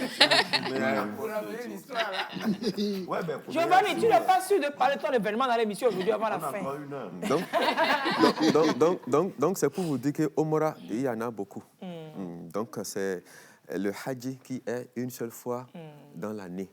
Et dans sa vie même, au cours d'une vie, une seule fois Le hadith, c'est suffisant, c'est largement suffisant. Non. Je vais oser. Et qu'est-ce qui fait que vous respectez scrupuleusement les règles de votre religion? Et nous, les catholiques, bon, parfois... Pas les catholiques, les chrétiens. Les chrétiens, voilà, excusez-moi. On aime bien rigoler. Nous, on déconne un peu. On déconne Mais parce musulmans que... déconnent aussi. Oui, Hein. oui, je sais, mais chez eux, franchement, les 5 prières, là, tous les amis musulmans que j'ai eus, ils n'aiment pas rater ça. Même s'ils ratent, ils doivent tout faire. Ils rattrapent. Bon, nous, parfois, il nous arrive de griller un dimanche. De griller même bien proprement. Oui. De baiser. Exactement. Vous qui êtes imam et tout ça, à quoi vous pouvez attribuer Pourquoi ça? vous encensez autant la religion de l'imam et puis va dire que c'est eux la chose? Que ce soit ici ou ailleurs, tous ceux que j'ai côtoyés comme musulmans, ils sont rigoureux sur les règles de la religion. Tu vois, quelqu'un dit, j'aime l'imam qui est avec vous, il explique bien les choses. J'aime en même temps la religion musulmane. Imam, c'est dangereux pour les... On va pas oublier ma question. Oui, allez-y, oui. Oui, ça dépend de la façon dont nous... D'abord, l'éducation, les recommandations et la façon dont vous prenez cette religion. D'abord, l'islam nous dit ceci. Pour être musulman, on ne peut pas être musulman lorsqu'on n'accepte pas ce que le prophète a dit de faire. Il a dit de faire ceci, il faut le faire. Tout ce que le prophète sallallahu alayhi wa sallam a dit, il faut croire en cela. La deuxième chose. La troisième chose, tout ce qu'il nous a interdit, il ne faut pas aller là-bas. La quatrième chose très importante, il ne faut pas accepter de mettre les pieds si vous n'êtes pas sûr que le prophète a dit de faire ça ou bien il a dit de ne pas faire. Donc, il faut avoir ces 4 choses-là très importantes. Donc, lorsque vous évoluez dans ces 4 éléments-là, c'est difficile de dérailler. Je prends l'exemple de la prière, les 5 prières quotidiennes que nous faisons. Pour un musulman, les 5 prières, c'est comme un passeport pour lui. Parce que le prophète nous dit, la toute première interrogation pour un être humain le jour de l'attribution, c'est la prière. Montre-nous ta prière. Lorsque la prière est correcte, c'est en ce moment qu'on va commencer à vérifier le jeûne, la zakat, le pèlerinage et autres. C'est comme vous voyagez. On vérifie le passeport. Si le passeport est correct, là, on va commencer à fouiller le bagage. Dans les bagages, tout ça, oui. Lorsque le passeport n'est pas bon, est-ce qu'on va encore fouiller les bagages? C'est inutile. Le visa. Donc, c'est la chose la plus importante. C'est pourquoi vous allez voir qu'il y a certains musulmans, ils ne blaguent pas avec la prière. Quand leur sonne, ils laissent tout ce qu'il a à faire. Même si c'est des millions, ils laissent. Il va consacrer ces 5 minutes-là à Allah et revenir. Déjà, quand on dit Allahu Akbar, ça veut dire que Dieu est grand. Donc, ce qui veut dire que ce que je suis en train de faire là, Dieu est grand plus que ça. Ma boutique là, avec les clients, Dieu est grand plus que ça. C'est inculqué, ça reste, ça demeure toute leur vie. Moi, c'est de l'éducation depuis oui, l'enfance. nous aussi, à la maison, on est éduqués, on nous amène à l'église et tout. Mais après... on peut sortir avant la fin.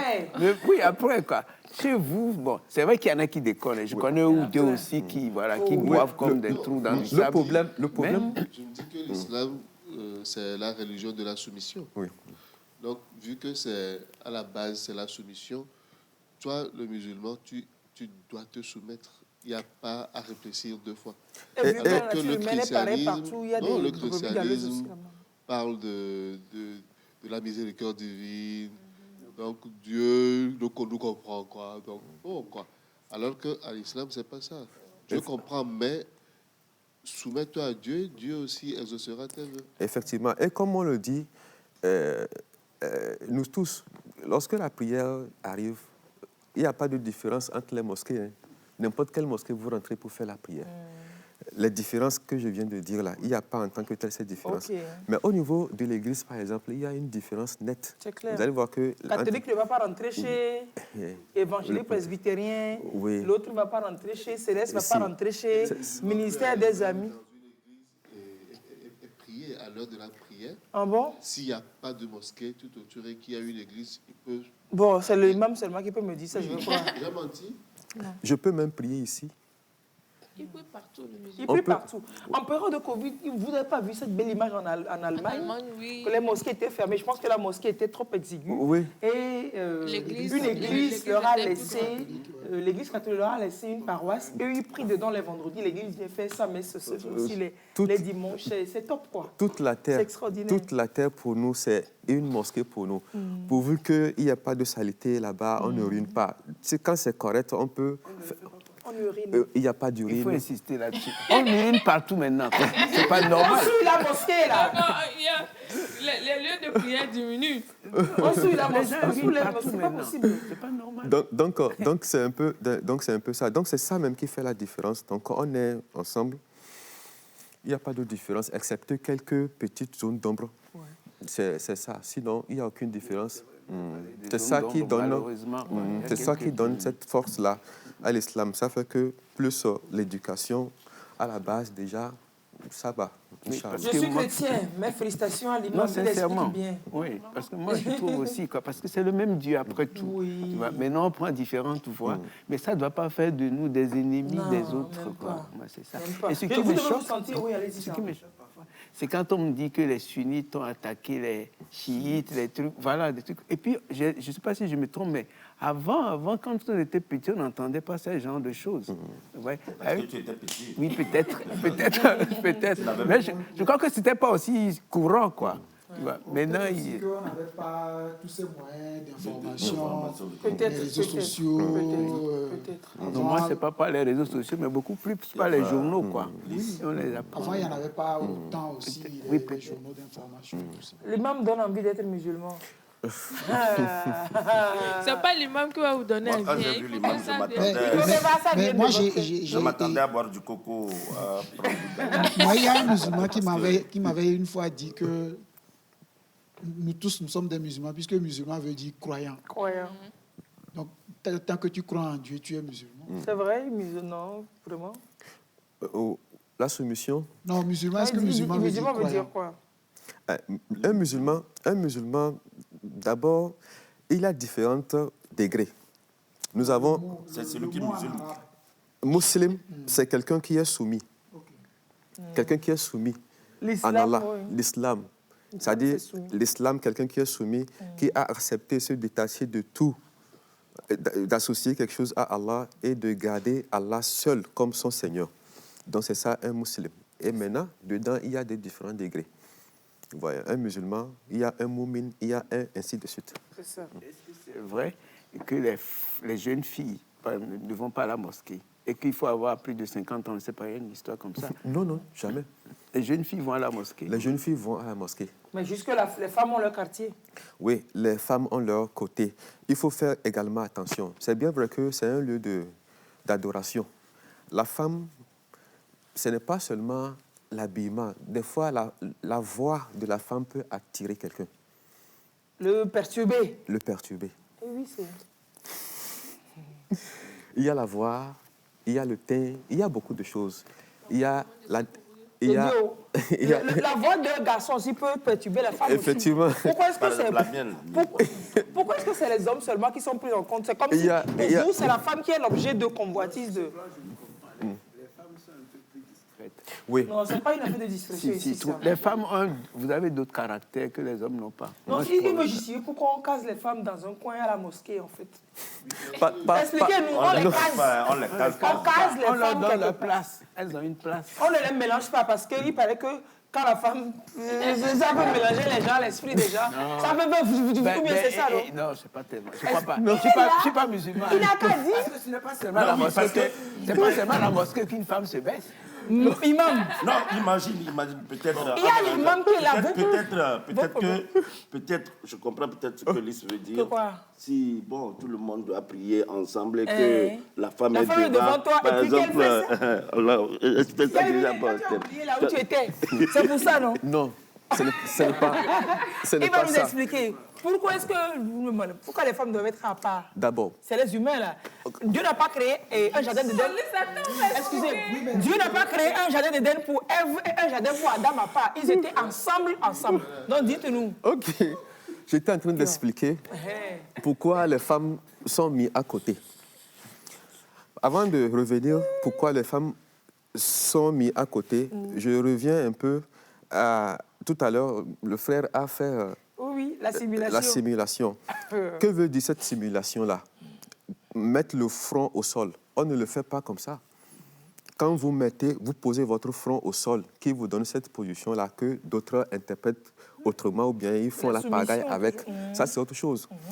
Lorsque vous finissez de vous doucher, vous allez vous embellir et c'est le visage qu'on veut rendre correct, très joli. Donc, lorsque vous posez votre front au sol, c'est pour dire à Allah que avec cette beauté-là que j'ai, avec tout ce que j'ai, cette attirance-là, je le mets au sol. Devant toi. Devant toi pour te dire que je ne vaux absolument rien. C'est pourquoi vous allez voir que les musulmans, même dans le sable, ils font leur sojoud.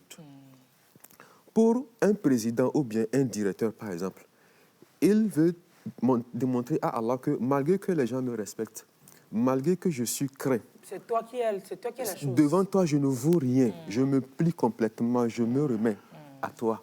Donc, c'est ça même le sens de ce sujoud-là, cette prosternation-là que nous faisons. Parce qu'il y a certaines personnes, quand il arrive, vous avez peur de lui. Mais devant Allah, je ne vaux rien. Et pour te montrer que je ne vaux absolument rien, je me plie de cette façon-là. C'est-à-dire, c'est de t'humilier complètement devant Allah. C'est ça qui nous amène à nous incliner et à faire cette prosternation-là. Vous verrez également qu'aujourd'hui, les joueurs, quand la personne marque un but, pour honorer Allah, dit à Allah que je viens de marquer un but. Gratitude à toi. Mais ce n'est pas ma force, c'est grâce à toi. Donc il se montre. En même temps, il veut dire à Allah que je ne vaux rien. Donc ce que je viens de faire là, c'est pas. Toute ta gloire te revient. Oui, parce que si vous ne faites pas attention, Satan peut s'emparer de vous pour vous dire que c'est parce que tu es très intelligent, c'est parce que tu es très riche, c'est pourquoi. Déjà, tu te plies et ça fait sortir en même temps l'esprit de Shaitan. Maintenant, pour les femmes. Il y a certains chrétiens aussi qui se signent quand ils marquent un but. Donnez l'exemple. Oui, effectivement, il y a les chrétiens qui le font. Tout simplement pour dire que je remets ça à toute Allah. la gloire à lui, c'est pas moi. C'est pas moi. Parce qu'il y a d'autres, quand ils marquent le but, ils frappent sa poitrine. Il fait comme ça. Donc c'est un peu ça. Mais Donc, là, pour les femmes. Pour les femmes, je voudrais dire que nous sommes allés pour l'adoration d'Allah. C'est ça. Où on a besoin d'une concentration, une très bonne concentration, pour se focaliser sur ce que l'imam dit, pour revenir en Allah, revoir ses péchés, demander pardon à Allah et être concentré dans la prière. Et je dis, la femme telle que Allah a créé la femme, c'est différent de l'homme. Tout le corps de la femme est attirant. Ça attire. Le corps ça de l'homme voit. aussi attire. Oui, mais pour la femme, c'est un peu plus chose, plus spécial. Oui. Un homme peut porter un jean comme ça déchiré et il sort. Ou bien il peut même porter des petits trucs là. Ou bien sans manches pour sortir. Aussi. Mais une femme ne peut pas porter des trucs comme ça et sortir. Pourquoi? On a les mêmes têtes. C'est le même Dieu qui a créé les mêmes personnes. Vous êtes d'accord avec moi? Continue. Non,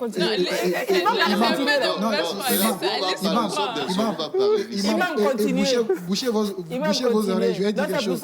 Oui. Vous êtes d'accord avec moi que si on fait un concert de fesses tout de suite, c'est-à-dire on met 10 fesses, et parmi ces 10 paires de fesses, il n'y a qu'une paire de fesses d'hommes, et qu'on place les gens ici, tout le monde va se concentrer sur les 9 paires de fesses de femmes. Ça dépend. Continuez. Je vous promets. La liste n'est pas réaliste. Je vous promets. Et même continuer. Oui, donc c'est pour vous dire que la femme, dans son ensemble, Dieu a créé la femme différemment. Tout son corps, ça peut attirer l'homme. Sa voix, ses cheveux, le teint, même les doigts, comme ça. Quelqu'un peut tomber amoureux, oui, sensible au geste, oui, au doigt même de la femme. Donc c'est pourquoi... Les doigts réclament plus souvent l'alliance. Ils vont m'expliquer. Le temps passe. Il faut laisser la bâton de Vermont. C'est l'adjoint de l'imam. Oui, c'est l'adjoint de l'imam. Oui, bon adjoint. Donc c'est pourquoi imam adjoint. Donc c'est pourquoi ces femmes-là. Donc c'est pourquoi ces femmes-là, il faut avoir une entrée très spéciale pour elles. Donc quand elles arrivent, elles passent par là inaperçues pour aller faire sa prière. Donc il y a certaines mosquées où ils n'arrivent pas à cadrer. Les hommes sont là, la femme passe devant. Vous êtes sûr que les hommes là vont laisser ou bien vont laisser cette femme-là et suivre l'imam. Ils ne Non. savent pas ce qu'ils sont venus chercher à la mosquée. Tous les- Mais à la Mecque, imam, ils sont mélangés là-bas à la Mecque. Autour de la Kaaba et Arafat, ils sont mélangés. Oui. Hommes et femmes ou bien. Non. Là-bas, ça ne dérange pas. Oui. Non, au niveau de la Mecque, lorsqu'il n'y a pas possibilité, c'est-à-dire lorsqu'il y a tellement bousculade, est-ce que vous avez le temps de regarder qui est femme, qui est à côté de moi? Vous ne verrez même pas. Ils sont en Vert, blanc. hein? Tout, Voilà. tout le monde a le même Oui, pagne blanc. mais lorsqu'il y a le temps, on peut Ils sont toutefois... ensemble. Non, les femmes sont à côté, les hommes sont à côté. Mais il y a certains niveaux où on ne peut pas les séparer. Par exemple, les tours rituels, par exemple sur le mont Arafat. Il y a femme, il y a homme là-bas. Oui, là-bas, on ne peut pas les séparer. On peut peut-être les séparer, les femmes peuvent être à côté. Pour les tours, les 7 rituels de la Kaaba qu'on fait, on ne peut pas dire que les femmes doivent être à côté des hommes. Non, là-bas, c'est du bousculade. Ici, par exemple, les tours rituels autour de la Kaaba. Au niveau de Safa et de Marwa, c'est-à-dire il y a un lieu qu'on appelle Safa et Marwa. Là également, ils sont obligés d'être ensemble. Mais il y a certains milieux où c'est un peu décanté. C'est relax. Oui, c'est relax. Les femmes peuvent être à côté, les hommes à côté. C'est comme si le frère a une question. Non, c'est bon, allez-y, continuez. Donc, c'est un peu comme ça. Donc, il va falloir que... Oui, quoi? I'm going to chororo. Continuez. Donc, c'est très important que les mosquées essayent de revoir ce côté-là. Les femmes qu'on essaie, même si... Même Non, même pour rentrer dans la mosquée, pour entrer il va y avoir entrée femme. ça doit commencer déjà à l'entrée. Entrée femme. Entrée femme. Où la femme arrive à la mosquée. Sur ce point seulement, vous et moi, on ne va pas s'entendre. La femme arrive à la mosquée, elle passe inaperçue, elle va jusqu'au au fond. Le garçon, lui, peut être aperçu. Le garçon, lui, est là, il rentre. Est-ce que vous savez quand même qu'aujourd'hui, la menace n'est plus entre hommes et femmes, que même entre hommes et hommes, on peut se séduire, même entre femmes et femmes. Ces affaires-là, ce n'est pas que chez les chrétiens, c'est dans la nature globalement. Donc, cette séparation que vous faites finalement, est-ce que ça va servir à quelque chose? Je ne sais pas. Parce que homme peut séduire homme séduit homme même maintenant, femme séduit femme. C'est pour ça qu'il faut reconnaître que pour les religions, que ce soit chez les catholiques ou les musulmans, on n'accepte pas cette histoire. Les femmes Non, pas ça. L'histoire entre hommes ou l'histoire entre femmes. Oui, ça passe pas, là. Oui, ça passe pas. Oui, mais ça passe pas, ça ne passe pas officiellement. Mais parmi les fidèles, moi je dis, si c'est juste une affaire de tentation, parce que la femme va tenter le garçon, c'est pour ça qu'on la met quelque part. Garçon tente garçon. On fait comment? On sépare les garçons qui tentent garçon aussi. Ouais, c'est pour vous dire que ce serait très difficile d'éviter que les gens se tentent ou bien que la femme séduit l'homme ou que l'homme séduit la femme. Bon, il peut, s'ils veulent, ils attendent à la fin de la prière, ils gèrent leur affaire. Ça, allez, on va voir. Allez-y. Mais... Oui. On va voir quelque chose, parce que là, comme vous dites que l'homme, on va voir quartier femme à pas, quartier homme à pas, que même les entrées. Regardez cette image. Il faut mettre une condition, c'est-à-dire il faut les mettre dans une situation bien correcte. Quand bien même il y a certaines... C'est ces femmes qui dirigent une prière, quelque part. Est-ce que c'est possible au Togo? Ça là, la femme qui dirige la prière, les femmes sont à côté d'eux, qui ne sont même pas voilées. Ça, c'est haram en islam. Les femmes, il y a des femmes non voilées là-bas. Une femme... Elles sont voilées. Ceux qui ne sont pas voilés, c'est les femmes, c'est les hommes. Mais les femmes sont voilées. C'est comme si c'est une femme qui dirige, non? Oui, c'est une femme qui dirige. C'est haram déjà. Ça, c'est haram. La femme ne peut pas diriger la prière. La femme ne peut pas diriger la prière en islam. Impossible. Ça, c'est haram. C'est-à-dire impossible dans R et dans Q. C'est-à-dire que... Impossible dans R, dans Q. Oui, c'est une prière. C'est une prière. Parce que quand on voit la posture, c'est un enseignement. Oui, c'est un enseignement. Est-ce qu'il peut avoir l'enseignement? Est-ce que la femme peut faire l'enseignement à la mosquée comme ça? D'accord, je viens. Oui. Non, c'est pas une mosquée. Attendez. Oui. Il va expliquer, oui. Oui. Ah, elle est devant en plus. OK, oui. Mais quand elle était devant, prier, D'accord, OK. C'est bien. Il va expliquer. Oui. L'image que vous voyez là, en islam, ça là, c'est haram. Complet. Mutlaq. Quand je dis haram, mutlaq, en Q, en R. En R et dans Q. N. Dans toutes les ensembles solutions. Dans tous les ensembles solutions. Tout, en C, tout ça là. En N, tout. C'est impossible, ça c'est Jamais haram. never. Ça c'est un. De deux, la femme ne peut pas...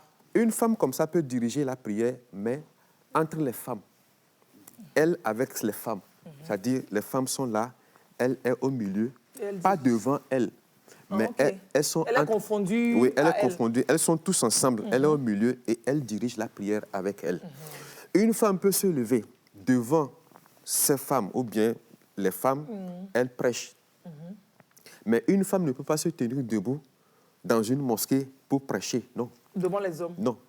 Une femme ne peut pas se mettre debout Pourquoi? devant les hommes pour faire diriger la prière. Non, les femmes ne dirigent pas la prière. Une femme ne dirige pas la prière. Une femme ne peut pas prêcher dans une mosquée. Ce n'est pas comme Non, l'église. pourquoi ne peut pas? Je veux comprendre le pourquoi Dieu ne peut pas. C'est la règle, ça. Oui, je crois. Ça a été dit. C'est dans Non, quelle laisse sourate? tomber. C'est dans quelle sourate du Coran? Pour les catholiques, on n'a pas encore de Je sais, prêtre non? femme. Si, c'est dans quel c'est écrit quelque part ou bien c'est vous qui C'est la même interprétez? chose. Je dis que la écrit? femme, en islam, la femme n'est pas comme l'homme. Non, là, mais c'est La écrit femme- ou bien vous interprétez? Non, c'est écrit. Où? Sourate, verset, machin, dites-moi, je vais aller lire. La femme en islam, selon le prophète sallallahu alayhi wa sallam dans ses hadiths, la femme, quand on dit Ar-rijalu qawwamuna 'ala an-nisa'i bima faddala Allahu ba'dakum 'ala ba'd, le Coran dit nous avons élevé, c'est-à-dire nous avons donné plus de force à l'homme que la femme. Et quand on parle de cette force-là, ce n'est pas que l'homme a plus de force que la femme, mais l'homme est appelé à servir la femme. Donc, la femme ne peut pas, c'est-à-dire en islam, compte tenu du statut ou bien de la façon dont la femme est, de par sa nature, sa forme et autres, on ne peut pas laisser la femme comme ça, l'image de la femme comme ça devant les hommes. Non, ce n'est pas bien. Donc, elle doit être préservée. Et quand on dit qu'on cache la femme, on n'est pas en train de la cacher. On est en train d'honorer la femme. C'est joliment dit. Oui, aujourd'hui, les jeunes hommes que vous voyez, il peut peut-être avoir une copine avec qui il sort. Il fait toutes sortes de bêtises. Ils vont dans des boîtes de nuit. La fille qui porte des mini-jupes et autres. Mais quand le moment de faire le mariage arrive, maintenant il dit, trouvez-moi une fille... Une vraie jeune fille qui ne porte pas mini-jupe. Une vraie jeune fille qui craint Dieu, qui est soumise et autres. Ça, c'est pas faux. C'est comme ça. Donc, quand il s'agit de faire de n'importe quoi, on cherche une fille frivole, comme ça, pour Mais quand faire de c'est n'importe sérieux, Quand c'est sérieux, on fait le revient. casting autrement Ouais. ailleurs. C'est comme une nourriture qui n'a pas de couverture. Vous n'allez pas accepter manger. J'envoie un enfant m'acheter de la nourriture, il ne couvre pas la nourriture, il m'apporte. Vous n'allez pas manger. Vous allez vouloir une nourriture bien protégée. Donc, c'est pourquoi une fille, depuis le bas âge, il faut la protéger de cette façon-là. C'est-à-dire porter des hijabs pour ne pas laisser ses cheveux n'importe comment. Parce que les cheveux de la femme, c'est très précieux. Ce n'est pas comme les cheveux de l'homme. L'habillement de la femme, de ne pas porter des trucs qui vont faire sortir ses rondeurs. Tout ça, là, déjà, on prépare cette femme-là, cette fille-là. Donc, lorsque vous êtes dans cette dynamique-là, dans cette chose lignée, dans cette situation qui vous amène à peut-être parfaire cet enfant, vous n'allez pas le mettre devant un public pour dire qu'elle dirige la prière ou bien qu'elle prêche aux hommes. Non. Donc, c'est le pourquoi... C'est comme si on l'a jeté en proie. Oui, Bon, donc c'est le bref, pourquoi... après. L'imam dit, c'est vrai, c'est beau, c'est bon, c'est ce qu'on aurait tous voulu. Ouais. Mais est-ce que la femme est d'accord? Voilà, est-ce que quand vous la protégez... Voilà, est-ce qu'elle veut elle-même Avec- être être protégée? C'est pas protégée? contraignant? Est-ce qu'elle ne peut pas se protéger elle-même? Voilà. Est-ce qu'elle a besoin que vous la protégiez comme ça? Oui, tout Elle dépend. peut dire non. Effectivement, il y en a qui disent non. Il y en a qui disent non. Aujourd'hui, ce n'est pas toutes les femmes musulmanes qui se voilent. Ce n'est pas toutes les femmes musulmanes qui portent des niqabs, des hijabs et autres. Elles vont aller au paradis aussi, celles-là.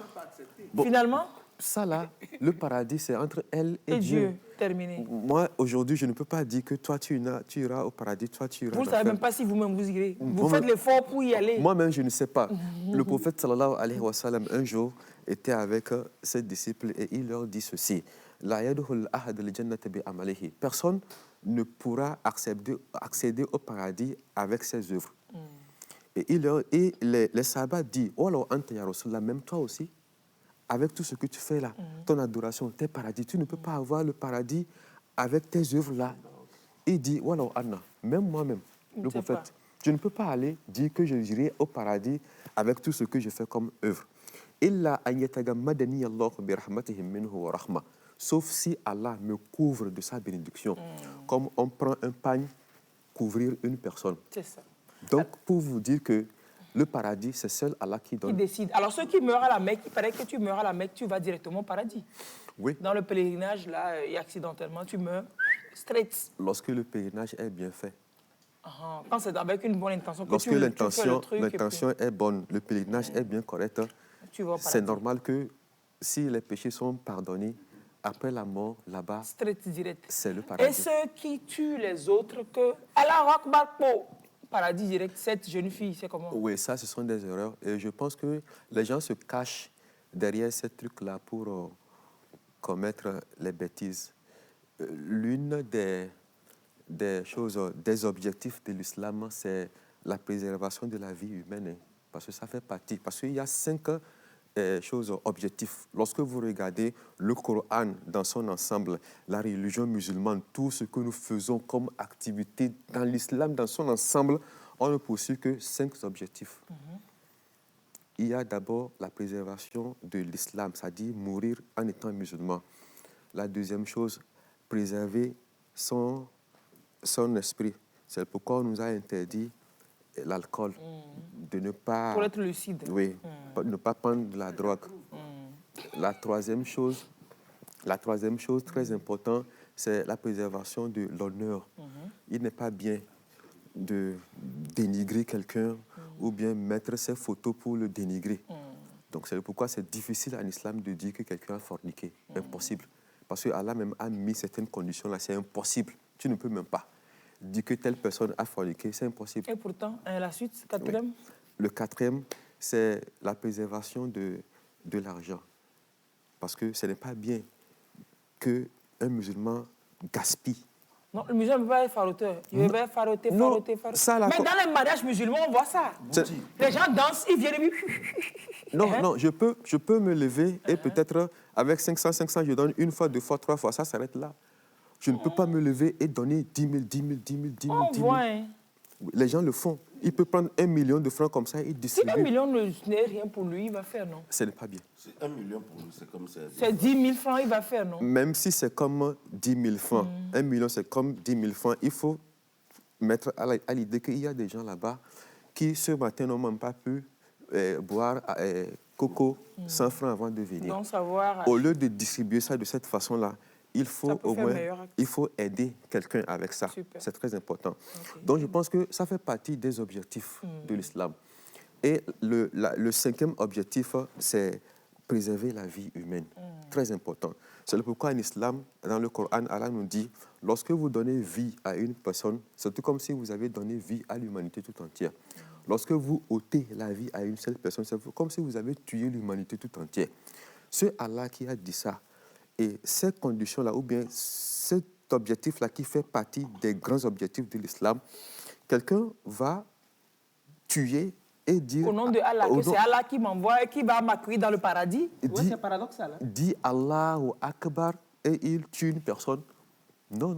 On a dit que c'est Allah qui a envoyé en mission pour tuer les mécréants, non? Non. Que si quelqu'un tue un mécréant, il va au ciel, il y a 10 vierges du ciel. Vous imaginez? C'est quand même 10 vierges du ciel. Non, ça, ce les sont... vierges de la terre, déjà, c'est pas rien. Ce sont des interprétations vraiment erronées. On ne peut pas... C'est quelle religion, ça? Non, c'est vraiment le bon sens de le dire. Moi, une seule question. Hein.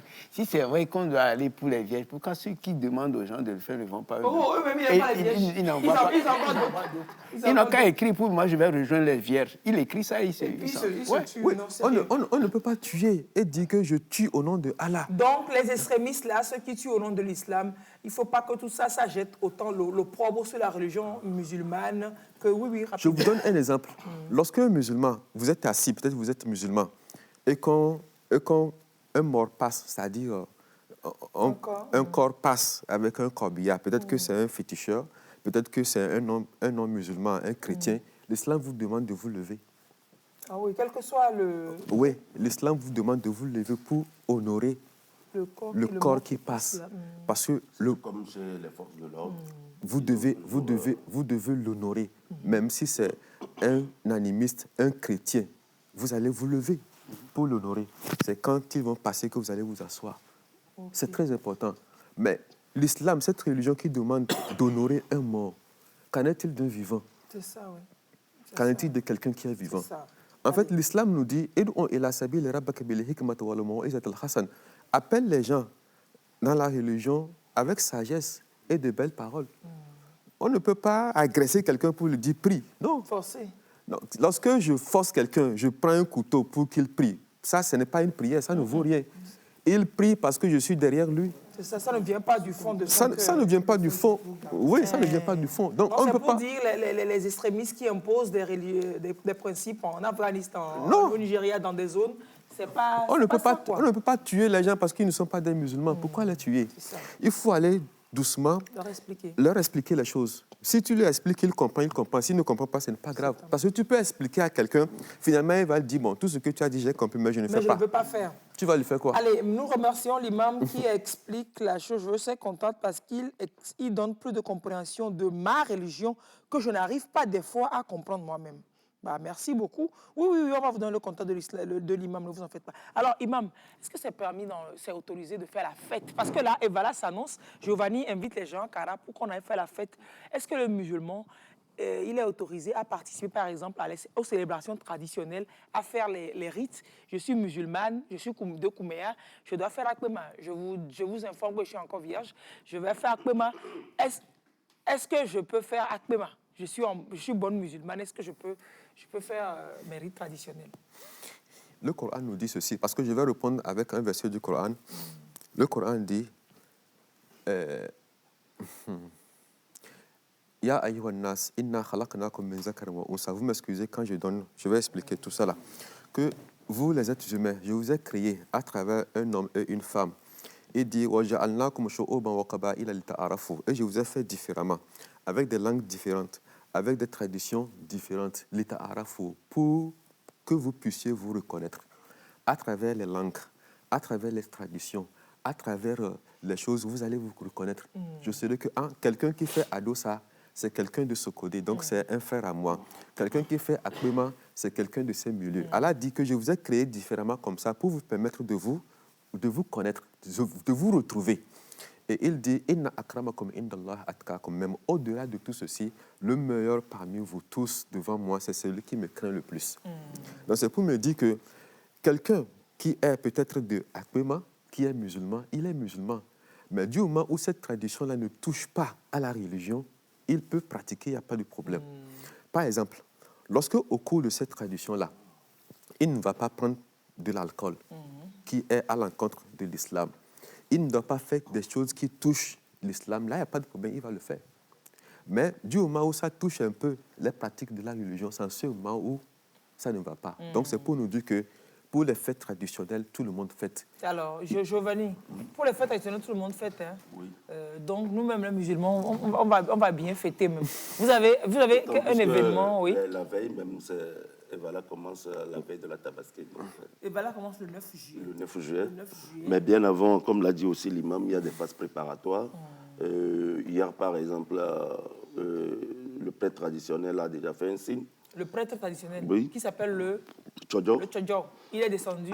Pas encore. Ah, okay. Il fait une apparition d'abord pour que les gens sachent que dans une semaine, par exemple, il va descendre et la semaine qui va suivre, maintenant, vont commencer les... Il est dans les montagnes, le prêtre? Oui, au fait, ce n'est pas un prêtre. À chaque canton, un prêtre. À chaque canton, un prêtre. Et là, vous savez que l'immigration s'est faite de l'Est vers l'Ouest.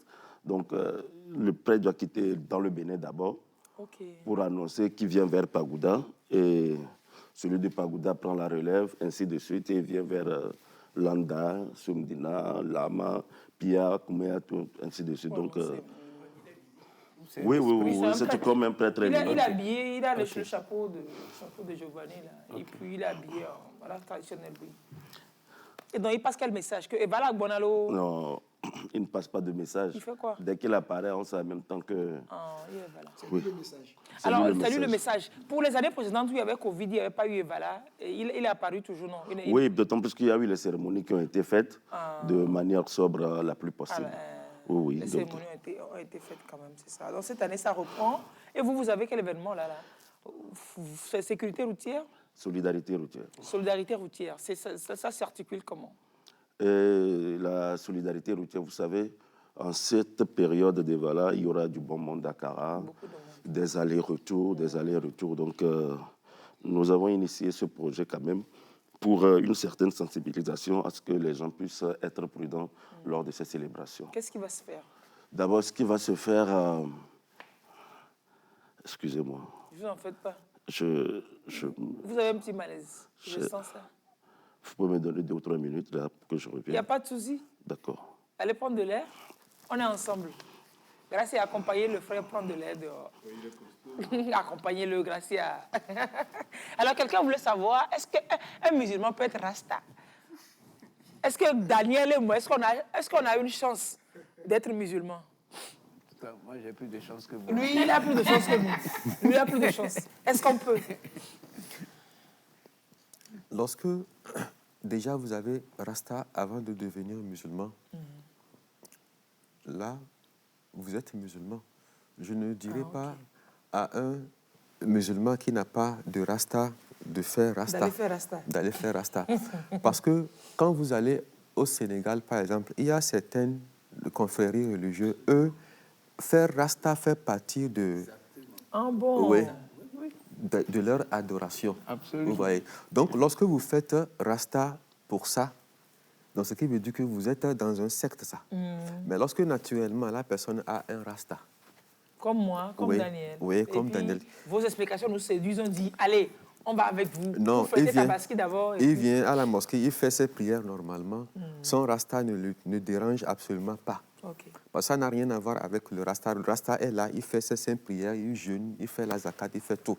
Mais pour le pèlerinage à la Mecque, lorsqu'il effectue le pèlerinage à la Mecque, après le mont Arafat, après le retour de Arafat et le sacrifice du mouton, il doit se raser la tête. Ils se rasent tous, hein. C'est pas comme si c'était le rasta seul qui se rasait. Oui, c'est comme Alpha Blondy, par exemple. Quand il a effectué le pèlerinage à la Mecque, juste après, il a rasé toute la tête. Donc, il rase la tête pour dire à Allah qu'il devient un être nouveau. C'est pas spécifique au...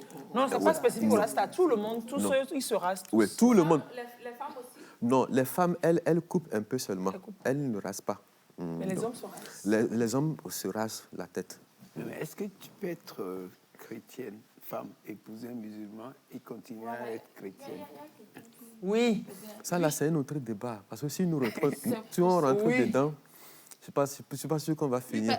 Parce qu'en fait, il y a quelqu'un qui avait posé la question quand vous étiez venu la première fois, mais la question est arrivée tard, qui a demandé pourquoi est-ce qu'un musulman peut épouser une chrétienne et une musulmane ne peut pas épouser un chrétien. Effectivement, on a posé cette question-là l'autre fois dans une émission. J'ai essayé de m'éclipser un peu. Parce que c'est compliqué. La réponse n'est pas unanime, comment? Oui, parce qu'il faut rentrer dedans, on risque d'aller un peu. Oui. Je peux essayer un peu. Brièvement. Brièvement. Quand on prend l'islam, c'est l'homme qui est le chef de la famille. L'islam demande à la femme d'honorer son homme, de le respecter, et que son paradis se trouve sous les pieds de son homme. Et le prophète nous dit ceci: s'il lui était permis de demander à des humains, certains humains, de se prosterner à d'autres, il allait demander à la femme qu'après avoir prié Allah, de venir prier à son homme. Wow. Parce que l'homme, il est le roi. Et le chef de la famille. Le chef de la famille. Donc, les musulmans ne sont pas d'accord avec le code togolais des personnes de la famille, finalement. Bon, il est le chef de la famille. Donc, c'est pourquoi c'est lui qui donne le nom aux enfants. Donc, la femme doit se soumettre, respecter l'homme. Parce que son paradis, c'est ça. Et le prophète nous dit ceci: toute femme qui décède et que dont l'homme est satisfait, que la femme, là, c'est directement le paradis. Oui, allez-y. Donc, c'est directement le paradis. Donc, c'est pour vous dire que lorsque un homme chrétien, par exemple, épouse une femme musulmane qui est censée respecter tout ceci, vous voyez que ça ne peut pas. Elle va respecter les injonctions chrétiennes de son mari. Elle sera obligée de respecter parce que c'est l'homme qui est le chef de la famille. Alors que moi, j'ai ma fille musulmane. Je voudrais que ma fille continue dans sa religion, qu'elle fasse ses 5 prières quotidiennes, et qu'elle ait un foyer paisible. Oui, qu'elle soit dans la religion musulmane. Mais étant avec un homme, elle est censée respecter, se soumettre à cet homme-là, dans ce que l'homme fait. Mais si l'homme Donc, n'est pas exigeant, moi, c'est pas un problème. L'homme peut être Oui, mais tolérant. l'explication que l'imam donne on comprend Vous voyez. mieux. On va faire des exceptions, mais expliquer comme ça, logiquement, on peut se dire, Oui. oui, ça Oui. peut le faire, mais... Même si ça peut le faire, il y a certaines choses, ou bien il y a certains endroits où vous n'allez pas vous entendre. Oui. Donc c'est pourquoi, pour faciliter les choses, très simple, lorsque un homme musulman prend une femme qui n'est pas musulmane, c'est devient normal que musulmane. la femme là devienne musulmane. Et ça, c'est le souhait de chacun. Parce que le chrétien aussi voudrait que l'autre devienne chrétien. Moi aussi, C'est une je voudrais affaire de que... colonisation. Effectivement. Maintenant, si je m'entends avec mon homme, lui, il est musulman, il est tolérant, lui va rester dans son musulmanisme. Et moi, je suis chrétien, j'aime dans mon christianisme, et puis tout le monde va aller au paradis. Problème. Un musulman peut avoir comme femme une femme chrétienne, Chrétienne. mais à une condition. Laquelle? Quand je parle des chrétiens, ce n'est pas les chrétiens d'aujourd'hui. Hein. C'est le vrai. Quel est aujourd'hui? Oui, il faut qu'elle soit une vraie chrétienne. Croyante. Une vraie croyante. Parce que quelqu'un qui respecte bien les choses, la Les religion, prescriptions divines, les qui prescriptions, se retrouvent dans les deux religions, quelque part, oui. qui est assidu à la prière, qui va tout le temps à l'église les dimanches, qui respecte les choses. Tout ce que la religion chrétienne a demandé, qu'elle essaie d'être dedans. Parce qu'entre l'islam et le christianisme, la différence n'est pas grande. Il suffit d'un petit pas comme ça pour que cette femme-là redevienne musulmane. C'est ça. Donc c'est le pourquoi, lorsque cette femme-là est bien pratiquante, elle est une femme religieuse. Elle est proche de chez vous. Très correcte. C'est ça. Là, il faut la prendre. Mais pas n'importe quelle chrétienne. Hein. C'est pas chrétien de dimanche. Non. Quelqu'un dit vendredi dernier à C'est pour ça que Sigame. j'ai envie d'épouser une musulmane. C'est ça, pour la coloniser. bonne Vendredi musulmane dernier, qui j'étais n'a à Sigame. plus de chrétienne. Vendredi dernier, j'étais à Sigame, il pleuvait très fort. J'ai vu les musulmans sous la pluie en train de prier. En ce moment, nous, les chrétiens, on courait pour aller se cacher. Ça montre vraiment que vous, musulmans, vous placez Allah en première position. Chapeau à vous. Et on revient sur le chapeau de Giovanni. Mettez votre chapeau, Giovanni. Le chapeau de Tchadjo. Ça va mieux. Oui, bon, si ça n'allait pas mieux, il serait comme ça, dans une ambulance, Un peu. en train d'être évacué. va Alors, rapidement, vous disiez que vous alliez faire une sensibilisation sur la sécurité routière à Kara pour Evala, oui. Oui. Et comme je le disais tantôt, Evala est une période où il y a beaucoup de monde qui monte, qui vont faire le déplacement. Vous n'êtes pas sans savoir qu'il y a même 2 ans, on n'a pas quand même vu l'aspect festif de ces cérémonies Evala en pays Kabylie. Donc, ça reprend normalement cette année. Donc, il faut aller aux sensibilisations pour pouvoir quand même réduire, puisque le danger est en pôle position. La circulation, les gens vont monter beaucoup. Alors, dans ce sens, nous avons initié ce projet, Solidarité routière, autour de la thématique la sécurité personnelle, sécurité collective. Donc, quand tu es en sécurité, tu es en sécurité, c'est que nous tous, nous nous mettons en sécurité. Donc, c'est un temps soit peu ça. Maintenant, nous profitons de l'opportunité pour faire des formations en permis A, par exemple, le 4 juillet, le 5 juillet, au Palais des Congrès, dans la petite salle, et avec l'AVEA Togo, nous allons faire des victimes de la route de Auto, Munterpego, bonjour Auto. Donc, nous allons faire une formation en permis A. Formation comment? Permis A, c'est-à-dire formation en tonton. Oui. Et je sors de là, je peux m'inscrire au permis? Oui, vous pouvez vous inscrire au permis. Donc, ok. c'est une possibilité que nous donnons à la population, de là, aux syndicats, aux émigrants, à tout usager de la route. Même, tu sais, les gens ont passé le permis B sans avoir de voiture. Ouais. Donc, vous pouvez aussi faire cette formation en permis A, même si vous n'avez pas encore de moto. Il suffit juste d'avoir le permis là en poche.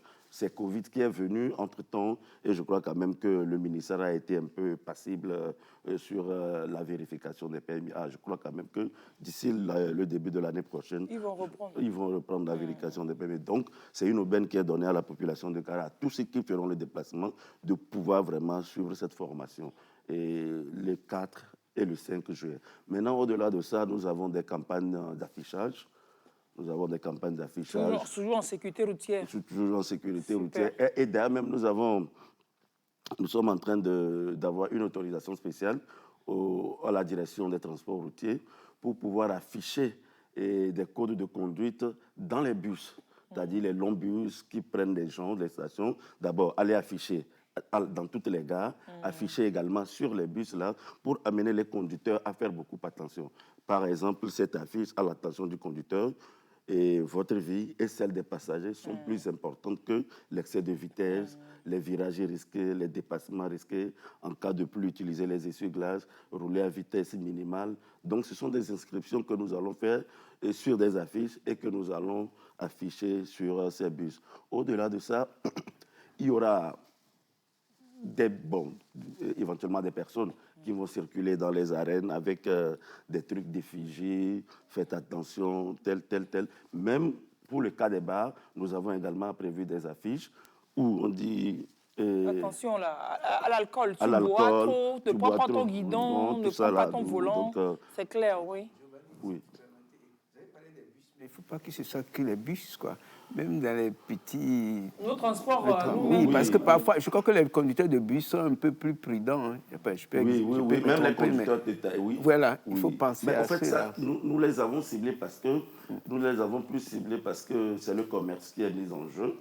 Et c'est la vie aussi des passagers qui est mise en jeu. D'autant plus qu'il faut aller rapidement revenir et prendre encore des passagers parce que beaucoup de personnes veulent voyager. Aujourd'hui même, si tu dois prendre un bus demain, ce n'est pas possible même d'avoir la place aujourd'hui parce que tout est déjà plein, les réservations sont déjà là. Donc, je crois quand même que ces inscriptions-là vont nous permettre à ce que nous puissions mieux sensibiliser également. Et là, même en affichant également, je crois quand même que le passager, même en voyant les inscriptions, peut rappeler le chauffeur ou le conducteur à l'ordre dès que ce dernier-là, déconne. C'est ça. Donc, alors, ils participent comment? Vous leur offrez ça gracieusement ou bien c'est subventionné, l'information là?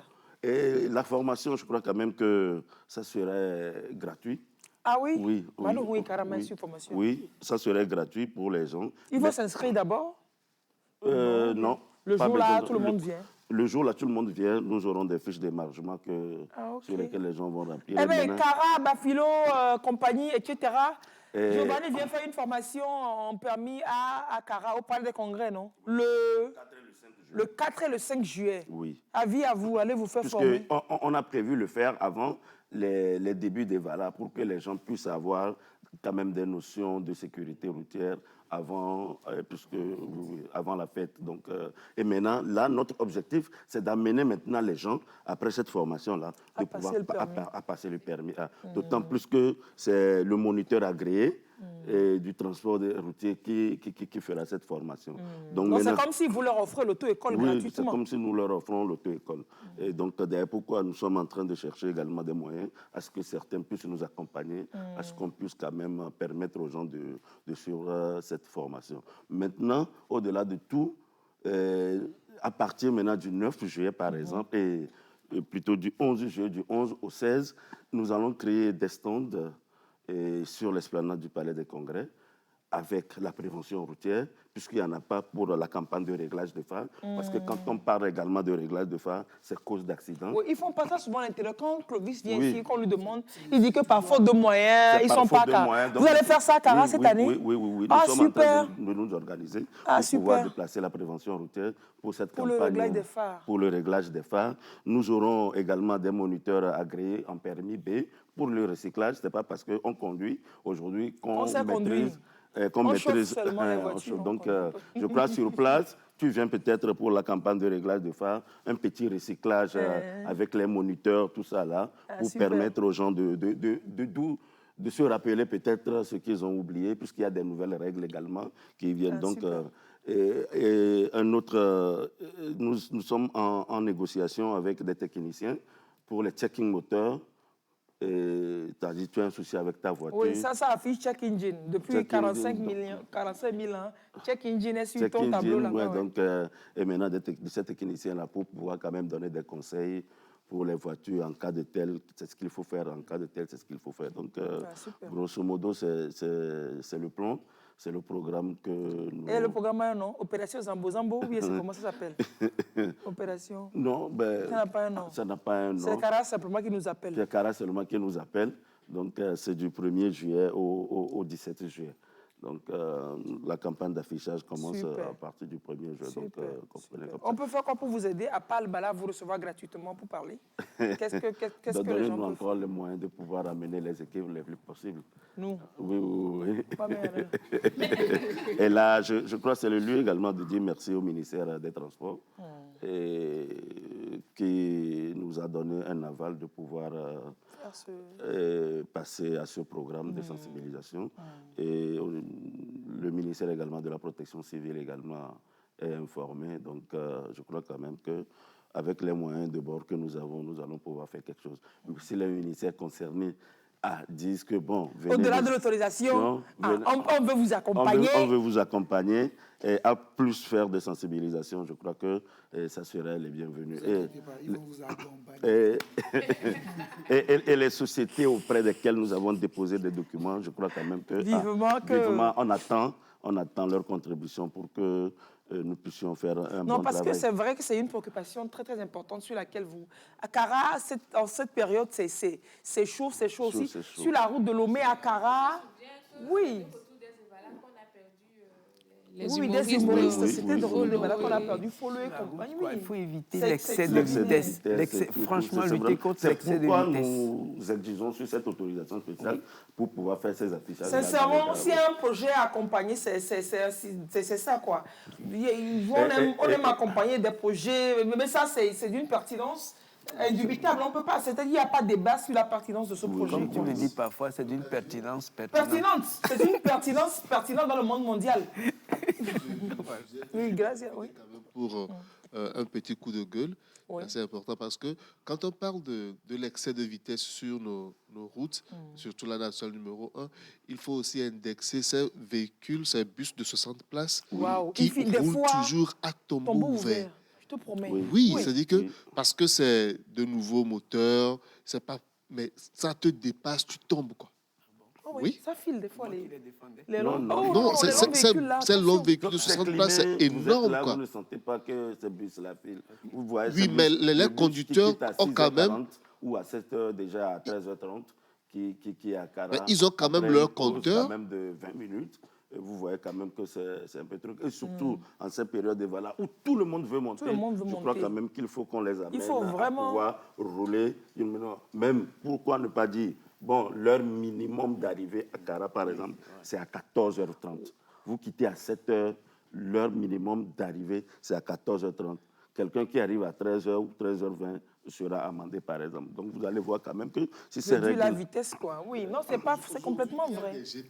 Il y a des GPS que les promoteurs de ces voitures-là peuvent mettre sur ces bus et contrôler le... Et puis, on peut brider même les voitures, ça ne dépasse pas un certain kilométrage. Oui. Par exemple, pour les bus de la poste, eux, ils ont des heures d'arrivée à chaque arrêt de poste. Donc, ce qui fait que et c'est calculé en fonction du nombre de... Le conducteur ne peut pas rouler plus vite. Parce que s'il doit arriver à une station à 10 heures, il ne peut pas rouler plus vite et arriver à 9h30. Non, il doit arriver là-bas à 10 heures pour récupérer des gens et continuer la route. Donc, on peut toujours faire ça pour sécuriser. Et puis, chacun n'a qu'à prendre sa vie au sérieux, ou bien? C'est ça. Si chacun prenait sa vie au sérieux un peu, et même, c'est un péché que de rigoler avec la vie, hein, de se mettre en danger, de mettre la vie des autres en danger. On ne va pas au paradis si on fait ça, hein, ou bien? Oui, quand tu files trop, quand tu ne respectes pas la signalisation routière, tu brûles les feux tricolores, alors que la vie est sacrée. Ouais. Quand tout ce que tu fais qui met en péril la vie des autres... C'est le cinquième objectif. Tout ce que tu fais pour mettre la vie, tu brûles feu rouge, tu fais ça, Ezomé. Oui, et il se donne la mort. Ezomé. Oh, c'est l'enfer direct. Direct, Ezomé, là. Parce que votre corps ne vous appartient pas. Donc, on vous a loué l'affaire là. On vous a loué, c'est pour quelqu'un. Il l'a loué, après tu le remets. Et qu'en est-il donc de mettre en danger la vie de quelqu'un? Donc c'est très important. On doit faire attention. Surtout, la vie, ce n'est pas à blaguer. C'est ça. Merci, Imam. Vous devez venir 2 fois par mois pour nous nourrir. Je suis chrétien, mais je m'accroche beaucoup à votre intervention. La géolocalisation de sa mosquée. De la mosquée de... C'est Legba Sito. Télésou, à Gouet Télésou. Quelqu'un qui n'est pas musulman peut venir vendredi écouter l'enseignement. Oui. Est-ce que quelqu'un qui n'est pas musulman peut aller sur Arafat? Arafat. Le mont Arafat. Il peut aller sur Arafat, voir ce qui se passe La preuve, il y a Prier des... aussi. Bon, il peut aller prier, mais il n'aura pas les bénédictions. Qui a dit ça? Il va avoir Parce que- Vous allez loin. Est-ce que quelqu'un qui n'est pas musulman peut rentrer dans une mosquée? Oui. Non, Oh non? non, Ça quelqu'un va qui n'est m'arrêter. pas musulman peut rentrer dans une mosquée. Mais Bien habillé. il rentre à la mosquée, peut-être c'est pour écouter l'imam. Oui. Je me rappelle, l'année passée, ça ou bien une année là, il y a un pasteur qui est venu chez moi à la mosquée. C'était lors des fêtes de fin d'année. Donc il était venu, c'est un pasteur. Il est assis derrière. Et moi, j'ai fini de prêcher. Au moment de la prière, il n'a pas prié. Il est resté assis. Nous nous sommes levés. On a fini de faire la prière. Et après, maintenant, je l'ai présenté au public pour dire que c'est un pasteur qui est venu aujourd'hui Assister au prêche. assister au prêche. Je demande, je prie que Dieu fasse que d'ici devienne peu, musulman. il devienne mon imam adjoint. Et tout le monde à la mosquée, on a échangé et puis bon, il est parti. Ah, ok, donc c'est possible de venir suivre les prédications. Oui, un non-musulman peut venir et quand il n'arrive pas à rester dehors, mais peut rentrer à l'intérieur, il est là. Mais il se conforme aux règles. Il se déchausse, il s'habille bien, Ouais, c'est normal. Il ouais, se ouais. déchausse, Il s'habille il bien, s'habille bien, correctement. il vient. C'est clair. Ouais. Et puis il suit l'imam. Alors, c'est la mosquée d'Agotelessou. Allez. Vous prêchez là-bas tous les vendredis. Chaque vendredi, parce que comme c'est la grande prière de vendredi, donc chaque prière... Vendredi. Si tu Oui, permets. oui, rapidement. Oui, bon, je reviens sur cette sécurité routière-là. Donc, je crois quand même que tout le monde a la possibilité de pouvoir certainement nous accompagner. Ceux qui veulent avoir d'ample information, je crois quand même que le numéro est là, qu'ils peuvent appeler. On peut appeler quel numéro? Le 90 85 80 91. Pause. 90 85 80 91. 90 85 80 91 pour avoir plus d'informations sur le projet sans nom de Giovanni. Le projet sécurité, Solidarité routière. Solidarité routière, c'est ça, je te demandais. Puis tu as dit, Merci il y a pas bien. de- Opération Zambo Zambo, Solidarité routière. De Parce que 90 80 10 85 80 91. 91. Mon mal. Allez, nous remercions Giovanni, qu'on peut libérer déjà. Très, très belle journée à vous. Oui, Inava. Ils sont là, Ils sont là, Sia. Tu as chance que c'est fini, sinon j'allais te vendre en direct ici. Et Imam, merci énormément d'être passé. Merci d'être passé nous nourrir. C'est moi qui vous remercie. Vous nous faites avoir un autre regard sur cette religion. Que tous ceux qui sont croyants aient cette conception de la religion. C'est ça. Amen. C'est ça. Alors, on se retrouve à Tabaski. Hein. Inch'Allah. Là, je vous invite. Complètement. Nous-mêmes, on est invités déjà. La dernière fois, on nous a invités, mais on ne s'est pas pointé. On va venir, c'est ici. On va venir, on va guetter l'heure du sacrifice et du partage de la viande. Oui, c'est tout ça. On verra ce qu'on peut faire, Inch'Allah. C'est ça, merci beaucoup. Merci. Merci donc à l'imam Alassane Traoré Ismaël de la grande mosquée d'Agoué Télésou, donc qui fait son prêche tous les vendredis. Voilà. Un message, rapidement, Firmin, c'est où? C'est sur WhatsApp? C'est sur WhatsApp? Je vais voir ça. Oui. Ok, oui, c'est ça. On ne saurait finir aujourd'hui, c'est vrai. Sans faire un coucou, Firmin a envoyé l'image à Roger Erdogan qui nous a quittés. Ça fait 10 ans, hein? 10 ans. Et voilà, tous nos hommages. C'est l'initiateur de l'émission, c'est notre producteur principal. Et depuis 10 ans, il nous coach depuis l'au-delà. Ouais, il nous coach depuis l'au-delà. Il reste dans nos mémoires, et puis voilà. Allez, une messe d'action de grâce sera dite en son honneur demain matin. Demain après-midi, c'est 13h, oui. Demain. Toutes nos pensées vont à sa veuve et à ses enfants, à ses nombreux enfants sur terre. Allez, très bon dimanche à vous. Au revoir. Imam, priez pour lui, pour nous. C'est ça. Allez, au revoir et très bon dimanche.